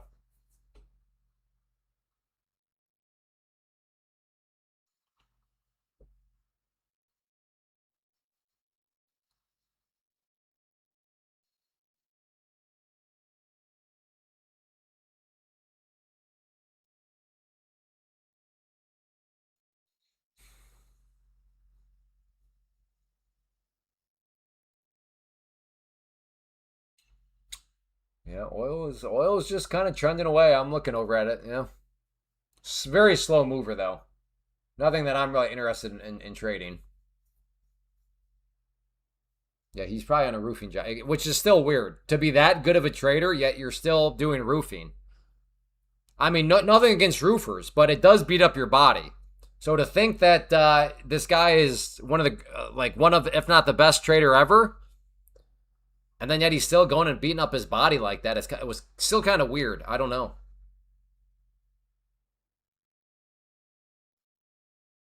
Well, we will continue to wait for Bowser. One day, maybe he'll be here.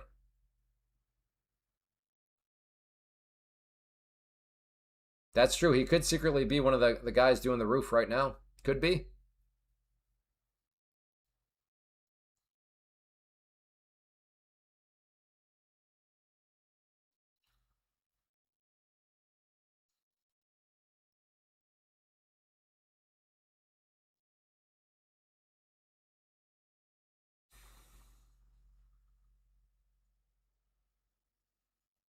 No, no, there's no windows here. I have zero worries of Bowser looking through my windows right now. That's the vent. I get all right. To be fair, maybe he's looking through the vent back over my shoulder, but yeah.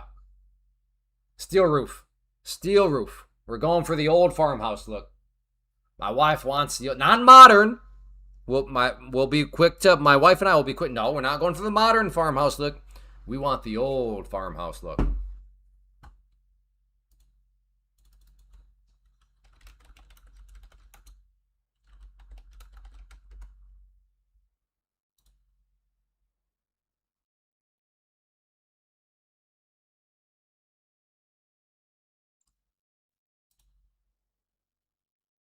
Yeah, this is kind of sorta what we're going for right there.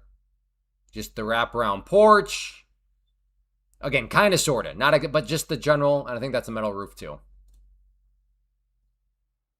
Doing solar? No.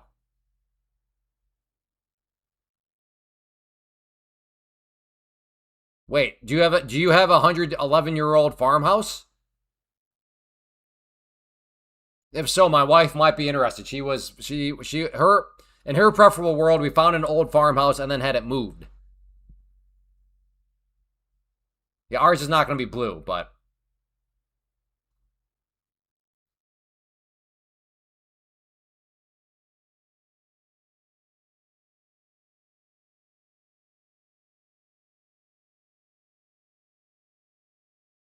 I ran into the same issue as last time with a drawdown. Really? Yeah, I can't usually issues like that. Are you? Yeah, I don't know. If that, I'm not saying you're wrong. I'm not saying it's not true. So don't hear what I'm not saying. I'm just saying that issue. It just seems like like a pretty big rarity. Um, and you would think it would be, I don't know, like you'd see people complaining about it more on Twitter if it was more commonplace. So I don't know. It's weird. It's a weird one. Or I guess to be fair, I don't know. Maybe look around Twitter. A lot of other people having that same issue. Your house will be insane. Well, I don't know. That depends on how. I don't know I don't know what your definition of an insane home is.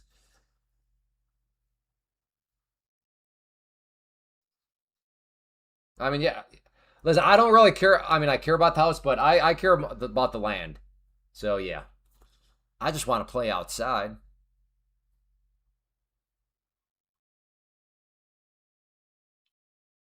So here's my favorite part though.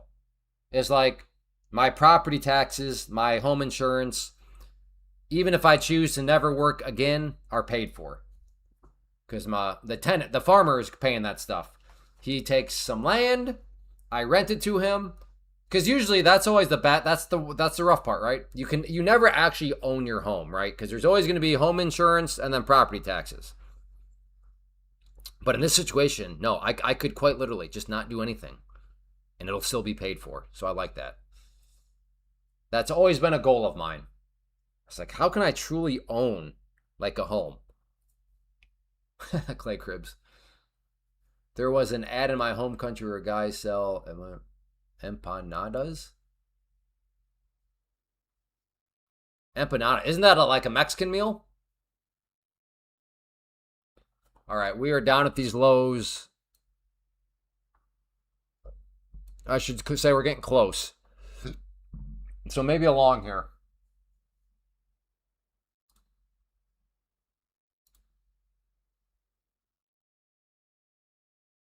Uh,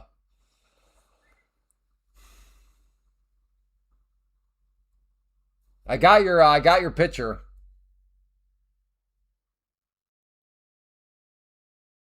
Oh, okay. So I'm looking at the drawdown. Okay.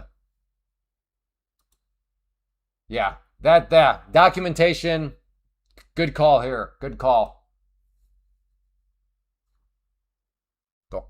So tax and insurance for me where I am is just under 10,000 a year. Yeah. Yeah, definitely a screenshot along the way for sure.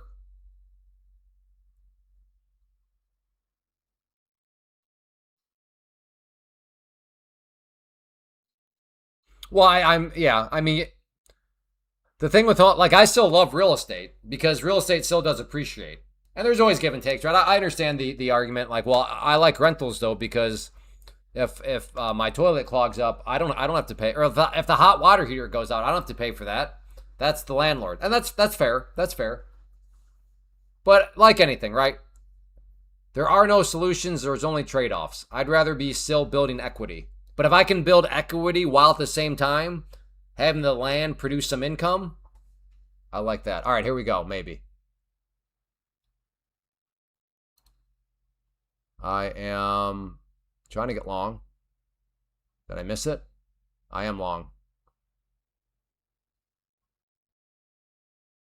Can I have just one that actually goes in my favor relatively quick? I don't think I've had that at all today. It seems like every trade I've taken, I gotta wait and wait and wait, and I can't time. My timing today has not been good. I guess that's what I'm trying to say.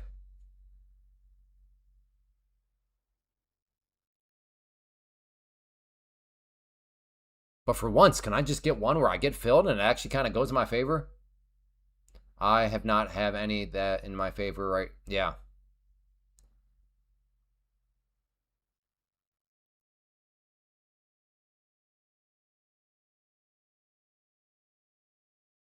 Come on, brother.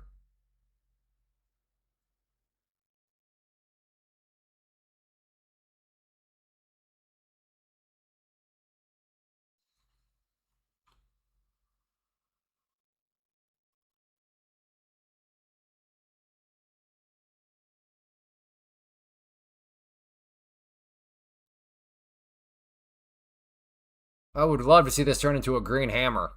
I think it's got a chance. All right. All right. Oh my goodness. Now I can. Okay, there we go. I don't know this. I don't know what's going on with this.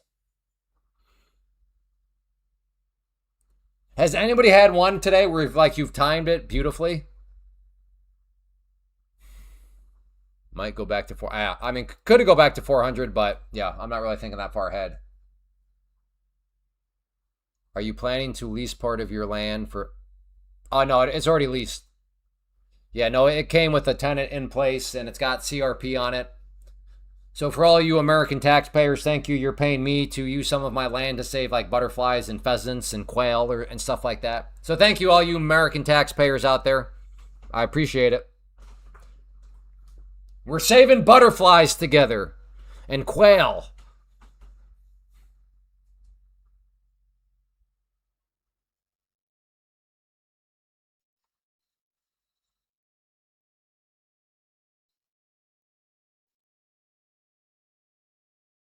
You're also cracking walnuts.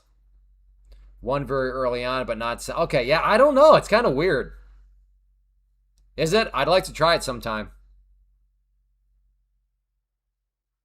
I got that pop long on oil. Yeah, but did it happen right away? Like, did you get in and then it immediately went in your favor?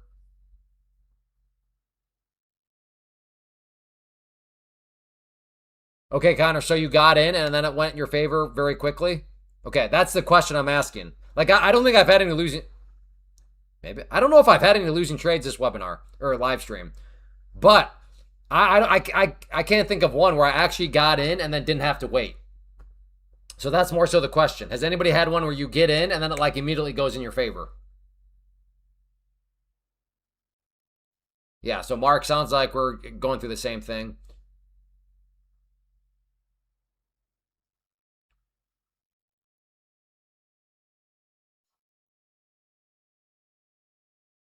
Cool. Sounds like a nice place.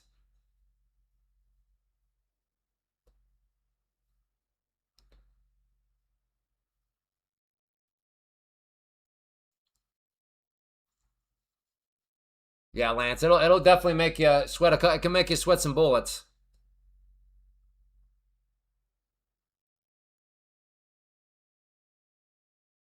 No, but I'd be opposite. Yeah.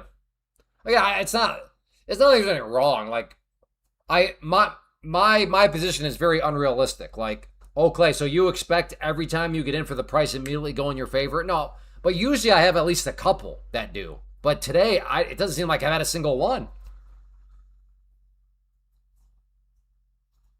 Again, I'm gonna try along here based on the 5 minute. I love the hammer on the 5 minute. But my guess is this thing, if I get filled, is it's gonna come down here first. But we'll see. Well, Clay, then why don't you short? Yeah, fair question.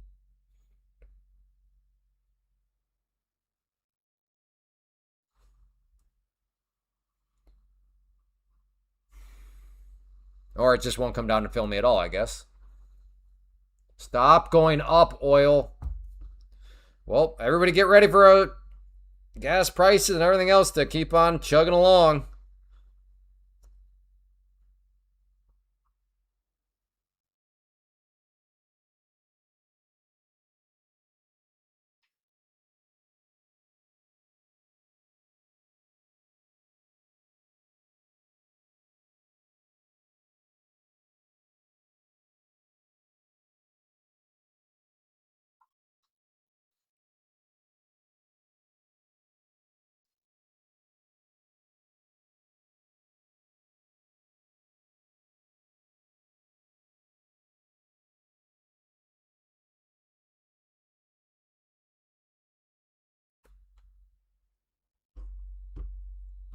Wow, it's going even more.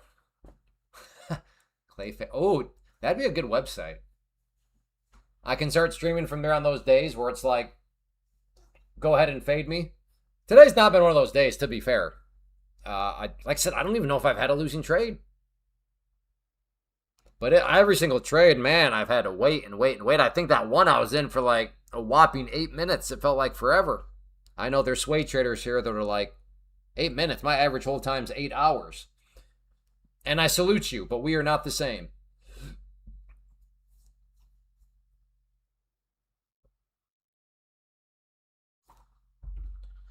Is this going to be a Costco trip too?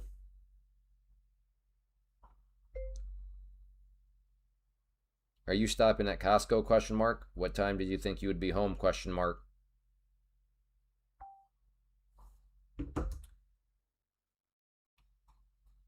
So when you live like 50-ish minutes, 45-ish minutes, whatever it is, away from Costco, and you're in that part of town, sometimes it makes sense. Oh, if we're here for a doctor's appointment, we might as well make it a Costco trip too. And Costco trips, not only does my credit card catch on fire a little bit, but yeah, they take a while. Especially when you have 6 kids. Kind of like a lot of stuff needs to be purchased. By the way, is this a macro? A macro double bottom on the larger chart. Well, how do you define larger chart? Is that the daily, the weekly, the hourly? The larger chart is kind of a little bit subjective. You have 6 kids. Yosef, it seems like you should know this by now. I recognize your name. You have been here many times before. How do you not know that I have 6 kids? I'm confused. But yes, last time I checked the spreadsheet, I'm at 6. Yeah, that's right. Code Clay. My wife might be at Costco right now.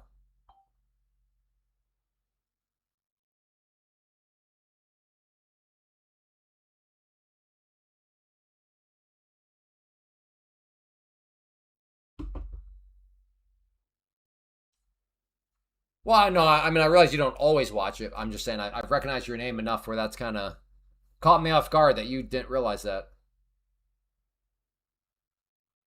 Is there a favorite that gets the YouTube? No. I mean, this whole thing will die with me. Well, I think. Like, I'm well aware from a business building standpoint, you should never really make yourself the face of the business because, like, when you go away, like, it's just gone. So, like, it's not like I could ever sell any of this.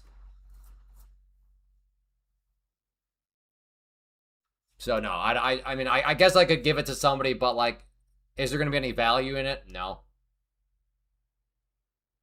At least I don't think there will be. Who knows? Who knows? Maybe they can AI it up. Who knows? Maybe I'm not even here right now. Maybe I am being run by a massive corporation, and this is advanced AI that is not publicly available, and I'm not here right now. Maybe I'm here right now, but in an AI sense. Like maybe right now I'm out shopping for who knows what, you know? Think about it. Think about maybe I'm AI.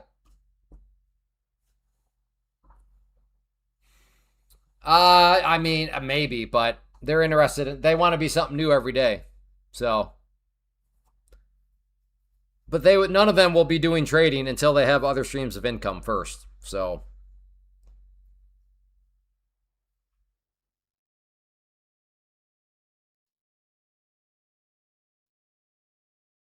I'm more than willing to help them in that regard, but not before they have some other income streams established first. Because, per what we talked about a long time ago, day trading is essentially impossible. Day trading is your only stream of income. AK, if that's kind of how I look at a full time trader, like that's your only stream of income. Like that is essentially impossible. Like that's not happening.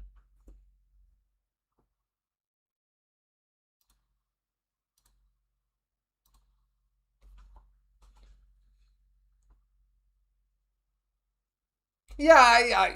In theory, dented maybe, but I mean, my kids, they like I said, I'm not just gonna be like, all right, let's see. No, let's get other streams of income figured out first, because having other streams of income makes trading way more plausible and easy, quote unquote.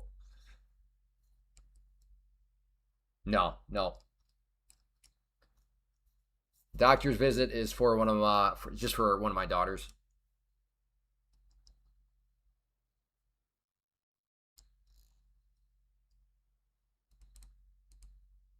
Yeah, no soup. That's a good idea. Yeah, I saw that, Evan. Yep, cold clay. I live 100% off savings. Right, but eventually, Lance, and I'm well aware you know this, but eventually that money will be gone. But that is also why, if you are going to be like, no, Clay, I'm doing trading right now, only stream of income. Okay, at least be like Lance. At least have a chunk of savings set aside. Because the absolute worst thing you can do is need to trade.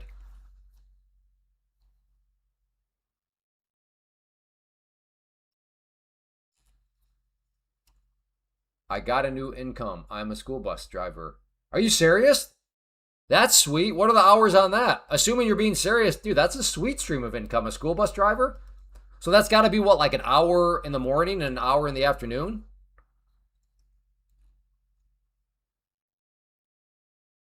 Clay, are you okay? I really don't feel like talking about this topic. We talked about it. Or no. I am not a full. I could never be a full time trader. Full time trader being defined as my only stream of income coming from trading. No, I have 6 kids to feed. There's no way I could handle that sort of pressure of needing to make money from the market. But again, full time traders being defined as that's your only stream of income. They're not. They're essentially not out there.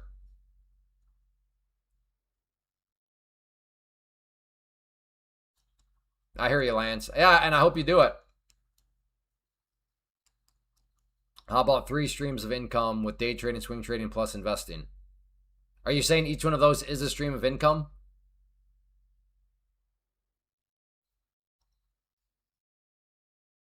My favorite though is always when I'm like, yeah, no, full time day trading not going to happen. They're like, oh yeah, well so and so is a full time day trader, and then they name somebody that's got like 7 different streams of income. It's like, no, they definitely are not. Again, good for them. I'm not saying they're bad. I'm on their team, multiple streams of income.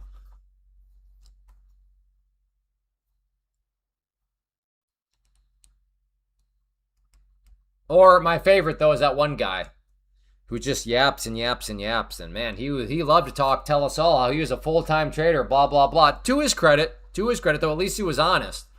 But then it came out. Well, I mean, my wife's a doctor. Well, how nice? That's nice. How well? Then day trading is not your only stream of income, is it? If an income stream at all, you got yourself a nice sugar mama.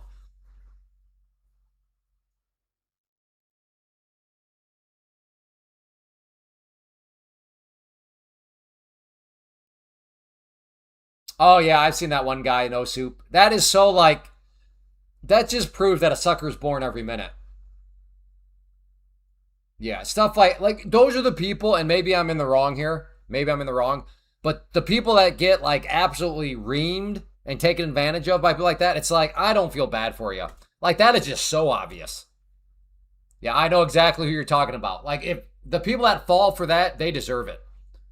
Like they need a wake up call in their life. They need a slap across their face. And if that's what it takes, then so be it. But yeah.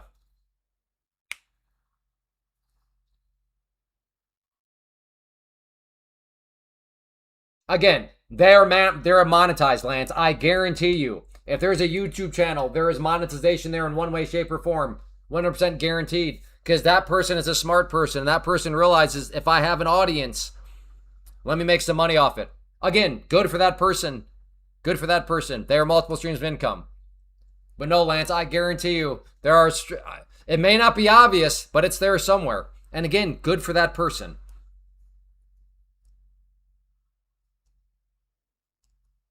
Evan, you're not allowed to mention other people's names in here. There's a reason. Evan, you should know this by now. You know the rules. There's a reason why Lance talked around, didn't mention names, because he knows that rule. So Lance will not be answering that question, Evan. Okay, no. See? Evan's going in timeout. Evan is just off to chase any sort of golden goose. Timeout for Evan. Goodness. And no wonder Evan. Poor Evan. We tried to help. She's off chasing every shiny object. Goodness. No wonder why.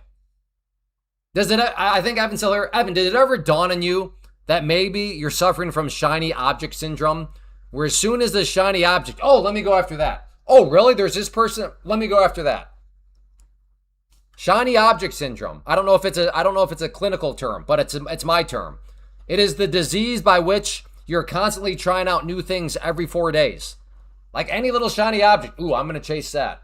Oh, shiny object. I'm going to go chase that. That is you, Evan, for sure. The mere fact you're like, oh, really? What's there? Let me go. Most of your full-time traders are not streaming. Again, and full-time traders, once more, are not full-time traders. I bet full-time traders that don't even stream, they still have, I bet, other streams of income within their life somehow.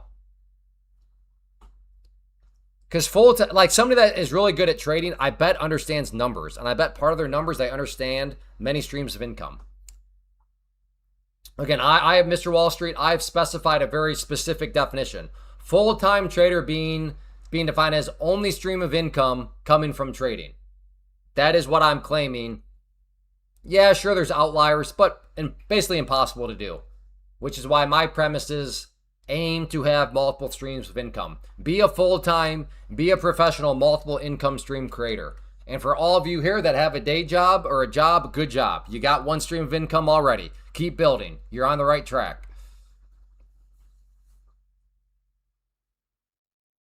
Because if you find yourself needing to trade, needing to make money, boy, oh boy, is that a lot of pressure. And there are some environments where you should not be trading. But if you need to trade because you need to make money because it's your only stream of income, you're going to throw yourself into a buzzsaw. Yeah, Evan's grounded for sure. For sure. I don't know what else. She's just chasing she is suffering from shiny object syndrome, and that just proved it out. I am trading beside my job. So there you go. You're working on another stream of income. I don't know if you're profitable trading, but you have one stream of income. You're working on another. Good job. Gain experience, trust your instincts, and when your instincts aren't working. Right, but that's the whole thing, Matt. Like, under the context of only stream of income comes from trading, then you can't really shut it down, right? I mean, you can, but it makes it really hard. Well, crap, I can't shut it down. I got a mortgage payment coming. I got a rent payment coming. Having money in T-bills and, yeah, there you go. Exactly, T-bills. That is a stream of income. Dividend stocks are a stream of income. Hoover, dude's literally driving a bus. That's the stuff I love. Like, that's a hustler there. Man, couple hours a day, side hustle, driving a bus, create another little stream of income for myself. Oh, man, I cannot get enough of that stuff. Like, that is great. That's so cool to hear. Doing Uber on the weekends or Uber at night or Uber Eats, dude, let's go. That's what we call hustling, grinding, and creating streams of income. Yes, that's true, though. Do not drive the bus and trade at the same time.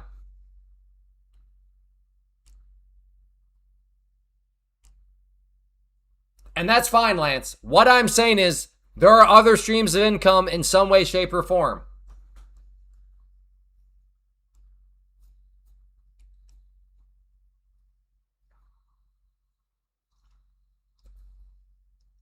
Or who knows? Maybe her husband's a doctor. Again, like I said. But if she's an older woman, I'm assuming she's already got a fat port. Like, there's some other streams of income. That's all I'm saying. That may be what she spends the majority of her time doing, but that's, again, I've defined a very specific situation. That's not my definition of a full-time trader. It's, if you are solely relying on trading income, no. But if you have many streams of other income, sure, that maybe that allows you to spend the majority of your time trading.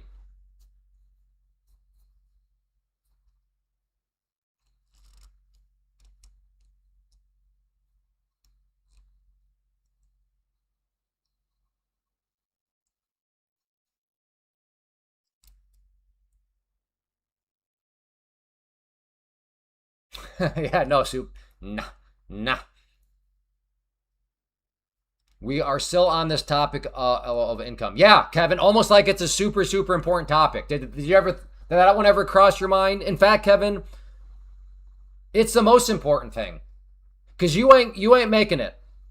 Nobody here is part of the 0.0000001%, whatever, if it even exists. If your only stream of income is going to be from trading, you're not going to make it. And I will say that is a guarantee. Because we all know how hard trading is already. Throw on the fact that you now have the pressure to need to make money to pay your bills. Toast. Toast. So yes, income is the most important thing. This is the most important topic. In fact, we should probably talk about this topic at all times.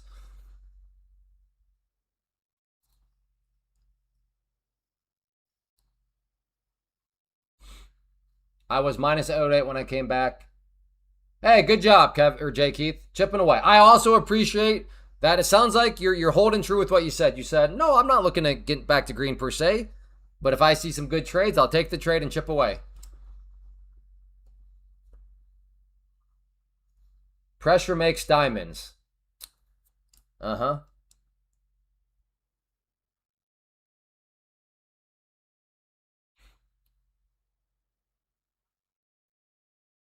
Pressure also pops pimples. Yeah, pressure also cracks walnuts.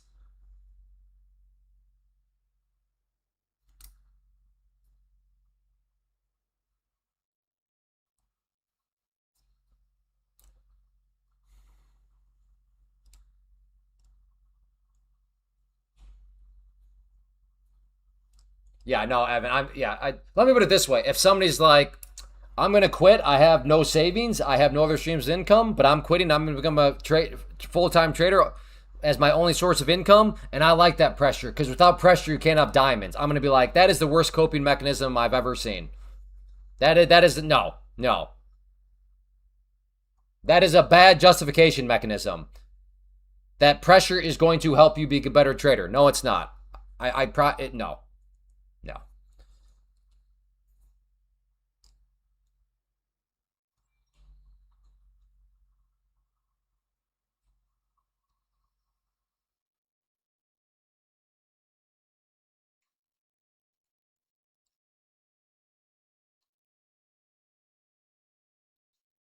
Correct. Yes. Yeah. Again, in my little hypothetical there, Fredo, that's why I said if you have zero savings and it's literally the money just depends on that. Yeah. Mm-hmm. It's going to be a very bumpy ride. But I do also agree. It would also help Again, I still don't like your odds at all. But yeah, I like your odds a little bit better if you have some savings and maybe, I don't know, you have like an engineering degree or a nursing degree or a degree or a job skill set where you could immediately just go make money if you had to.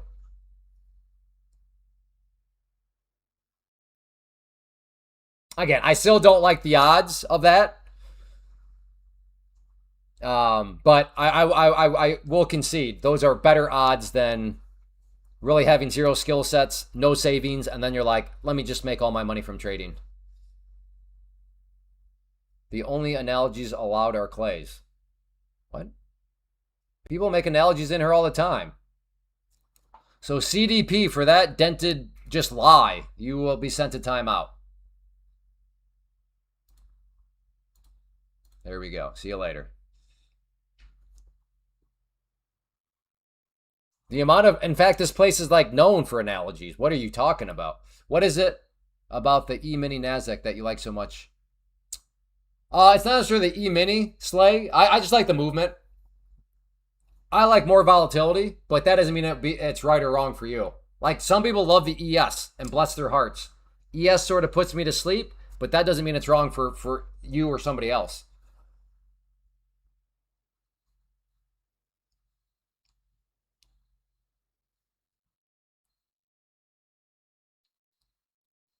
Yeah, so there you go, Redux. And again, this is none of my business, so you can tell me to kick rocks. But I mean, what is your situation? Do you have a wife? Do you have kids? Again, there are a lot of variables, right? But yeah, exactly. I mean, so it sounds like for you, you've had the rough things where you got to go back to work.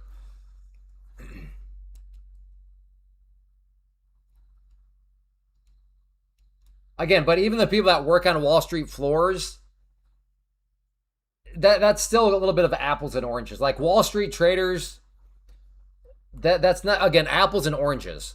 Like, are you a trader if you work for a hedge fund and then they tell you, all right, client wants 50,000 shares, so go buy 50,000, but hi, don't like the market, no, you're buying 50,000. Are you a trader? Yeah, but are you a professional trader? Yeah. Are you a Wall Street trader? Yeah, but like that's there's still quite a bit of apples and oranges there. Hey, what's up, Blackout? How's your day going? All right, Evan. Okay. Okay. I still think, Evan, though, that you might have a little bit of shiny object syndrome.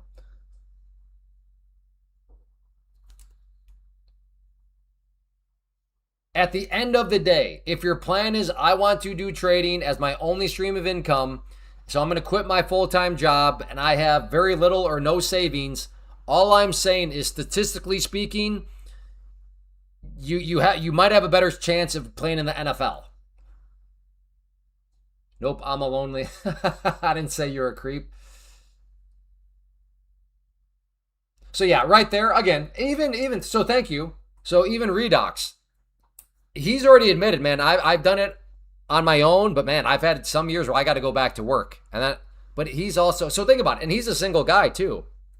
Nobody else depending on, no kids to feed, and yet that's still his journey. So thank you, I appreciate you giving a realistic look. That's why for me, I have zero shame saying I have zero chance to be a full-time trader, again, per my definition of trading being my only stream of income.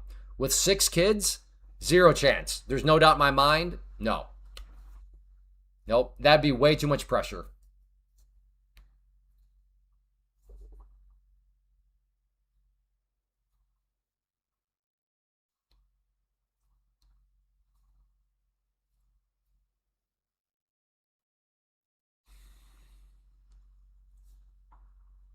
I mean, yeah, again, Evan, as already admitted, there are extremes.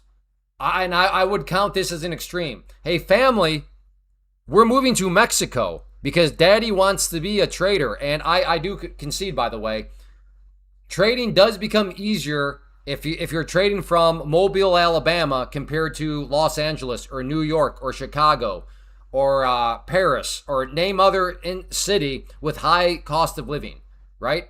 Because a person in Alabama and a person in New York City, they could both make $100. But one of those people's $100 goes a much further than the other person's. So yes, I do concede.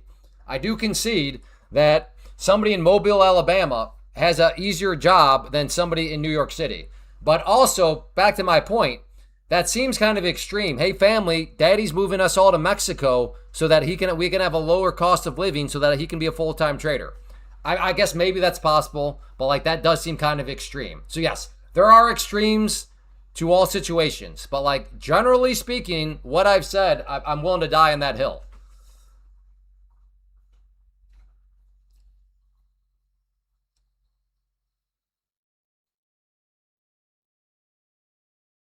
But I mean, the thought of moving my family to like Thailand or Vietnam or wherever these lower cost of livings is, so that, hey, daddy's only got to make 25 cents a day so that we can have our beach mansion. It's like, oh,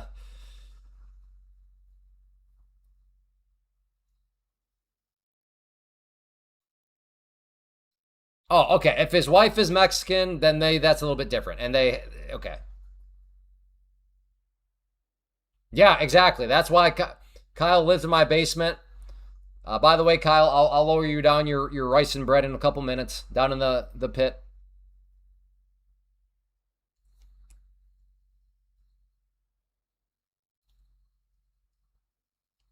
But yeah, Evan is right, and I've said this before. If you want to make your life easier as a trader, move somewhere where it's cheap. Again, that doesn't mean it just means the dollar's going to go a lot further.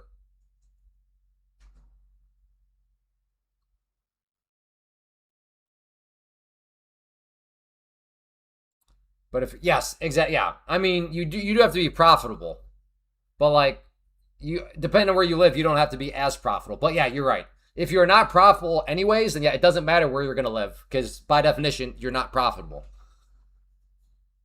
That is true. That is true.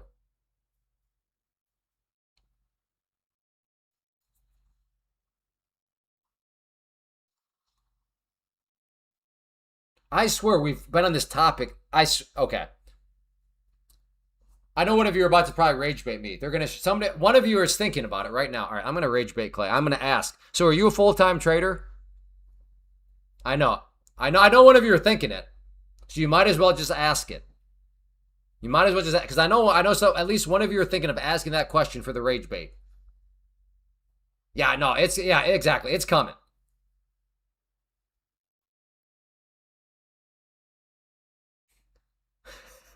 Well, bruh, come on, bruh.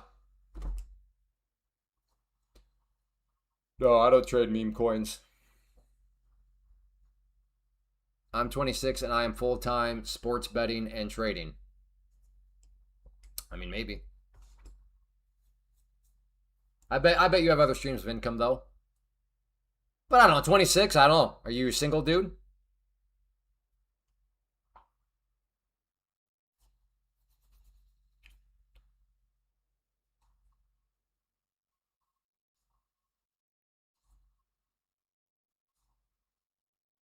Yeah, there you go. He's single, small apartment. So,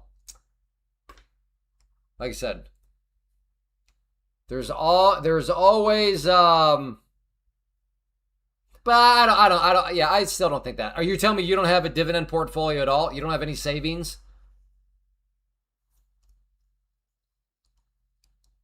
If you understand numbers the way you would have to understand them, especially in the sports betting realm, you're in all sorts of statistics.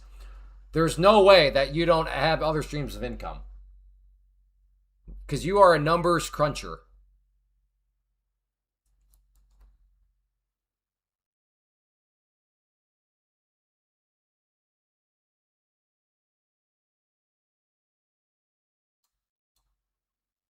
Yes, I live a dangerous life. Well, I hope your dangerous life continues to play out and you don't fall off the tightrope.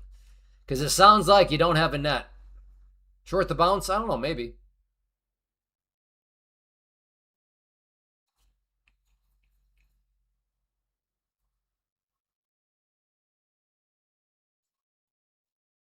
Oh yeah, that's always a good meme. Yeah.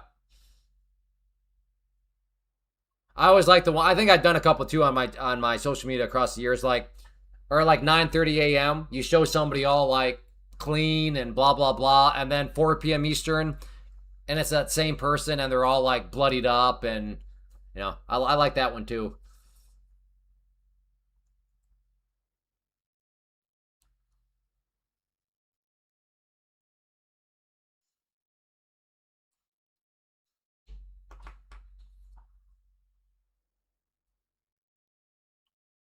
So I want to see how this candle closes. If we get a good solid red candle, the next candle, if it comes up a little bit and comes back down, I might try to grab for the continuation and have a tight stop.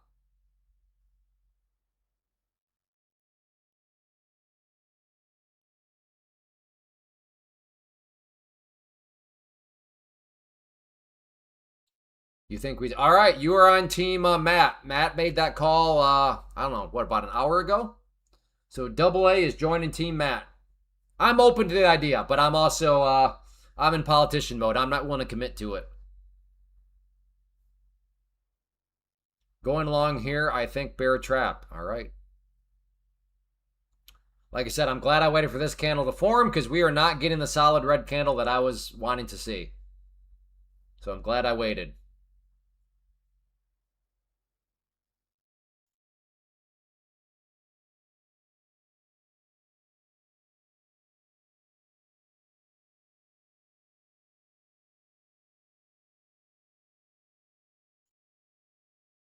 LeBra is hoping it's or excuse me, not LeBra, LeBra.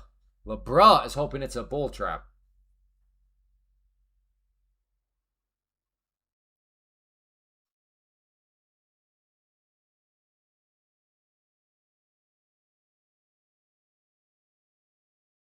We're in downtrend channel, so it would have to break the trend line.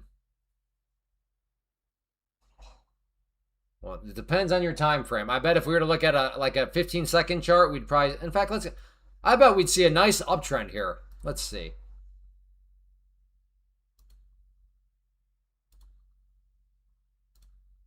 15-second. Look at this uptrend. What are you talking about, Neil? Downtrend? Huh? Look at this thing, boy. Look at this. Look at that uptrend, Neil. What are you talking about? A beautiful uptrend here. I mean, granted, it's on the 15-second time frame, but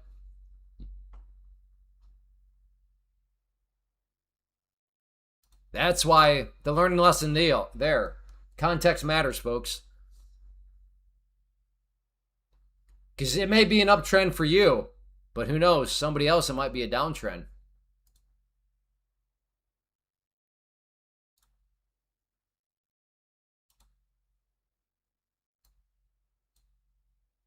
There we go. See, LeBron's got provided context. So he has stated there's a downtrend, but also provided the context of the 1 minute.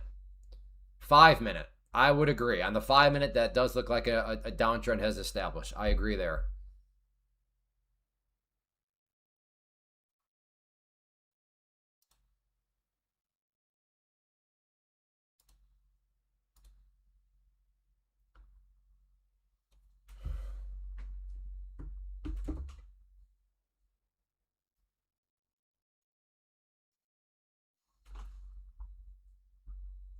Do kind of like it right here. Is this some kind of bear pennant?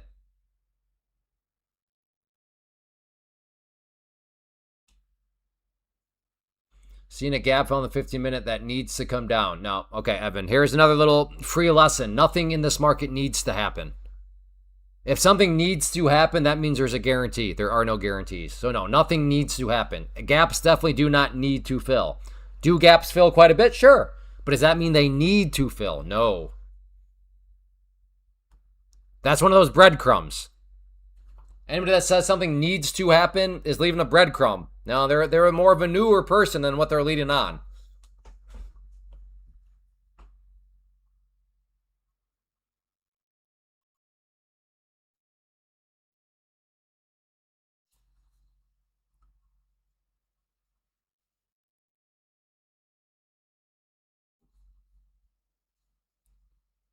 Evan's actually a woman.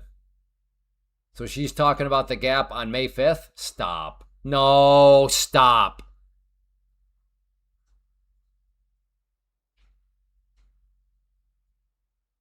A gap that is politely asking to fill, but will surrender. No, again, nothing will or nothing needs to surrender, because that implies there's a guarantee. There are no guarantees. Rule number 1 of trading is the only guarantee is there are no guarantees.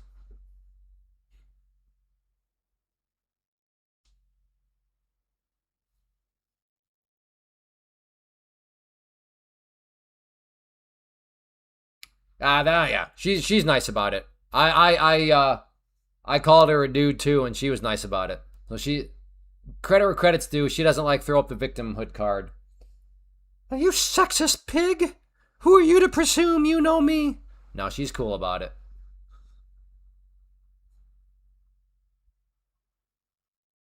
What's that? Oh, misogynist. You misogynist? It's like, well, chill out. But she's not like that. There is a gap from December 2011 that is not closed on the monthly. Well, it will. It needs to happen.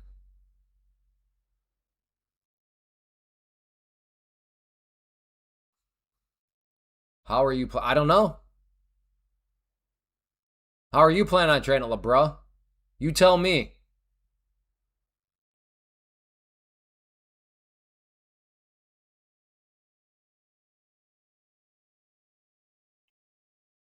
I've been shorting the bounce. Okay, well, where are you going to short the bounce next time? Where's your entry point on? Because that'll help me define. That'll help me understand where you think it's done bouncing. Because I'm assuming you're going to try to short at the top of the bounce. So where's your next entry at? 580. Okay, so your next entry. Okay, so that makes sense. I can see why you would think the bounce would stop at that level. Where's your stop going to be?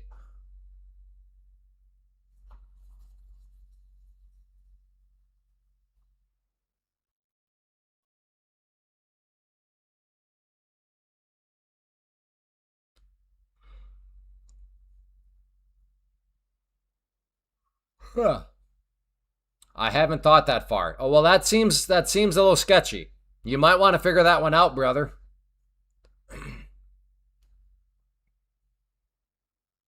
I know where I'm getting in. And risk management? Nah, I haven't thought that far ahead. Uh-oh. Uh-oh.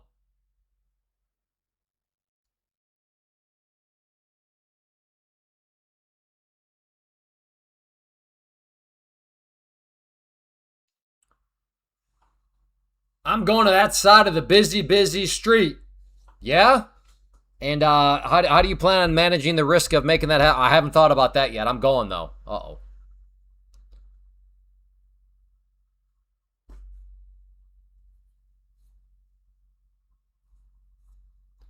I'm starting to get the impression that you're kind of sort of making this up as you go, LeBron. I could be wrong, but that's the impression I'm getting. I'm getting the impression, which again, it could be the wrong impression, but the impression I have right now is you're kind of flying by the seat of your pants, making it up as you go.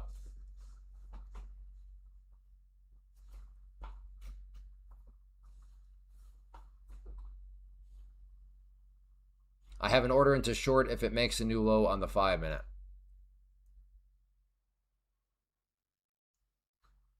So, what level is that? Where do you have your order in at? What number? I'm trading options, not futures. Oh, you're day trading options? Stop. No, he's rage baiting me. I don't believe him. Because he already tried to rage bait me earlier with the full-time trader question. So he's rage baiting right now. I'm not going to fall for it. Good try. Good try, though.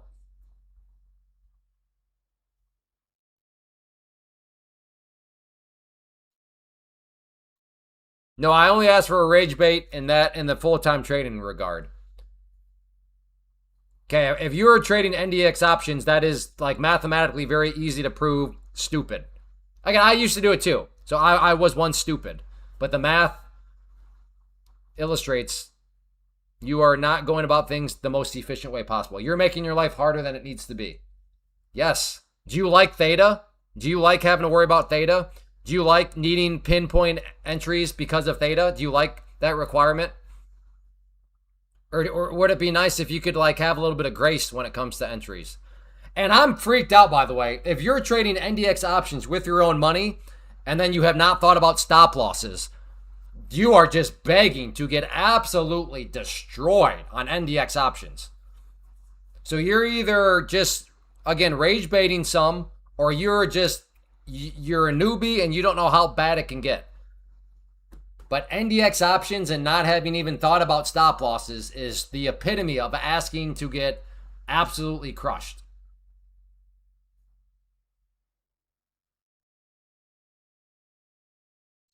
But yes, back to the question, why trade futures over options? Very simply, there's no theta in futures.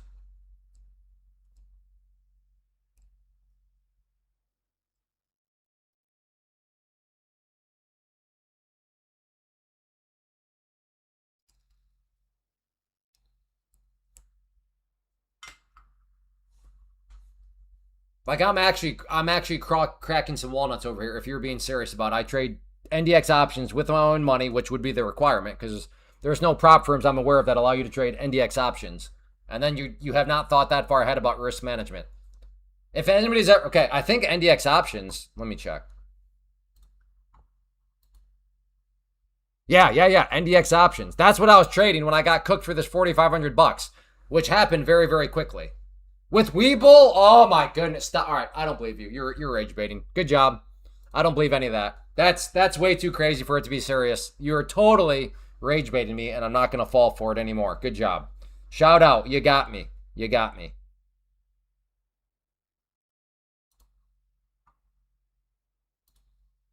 All right. Well, on that rage bait note, I'm gonna go ahead and call it good.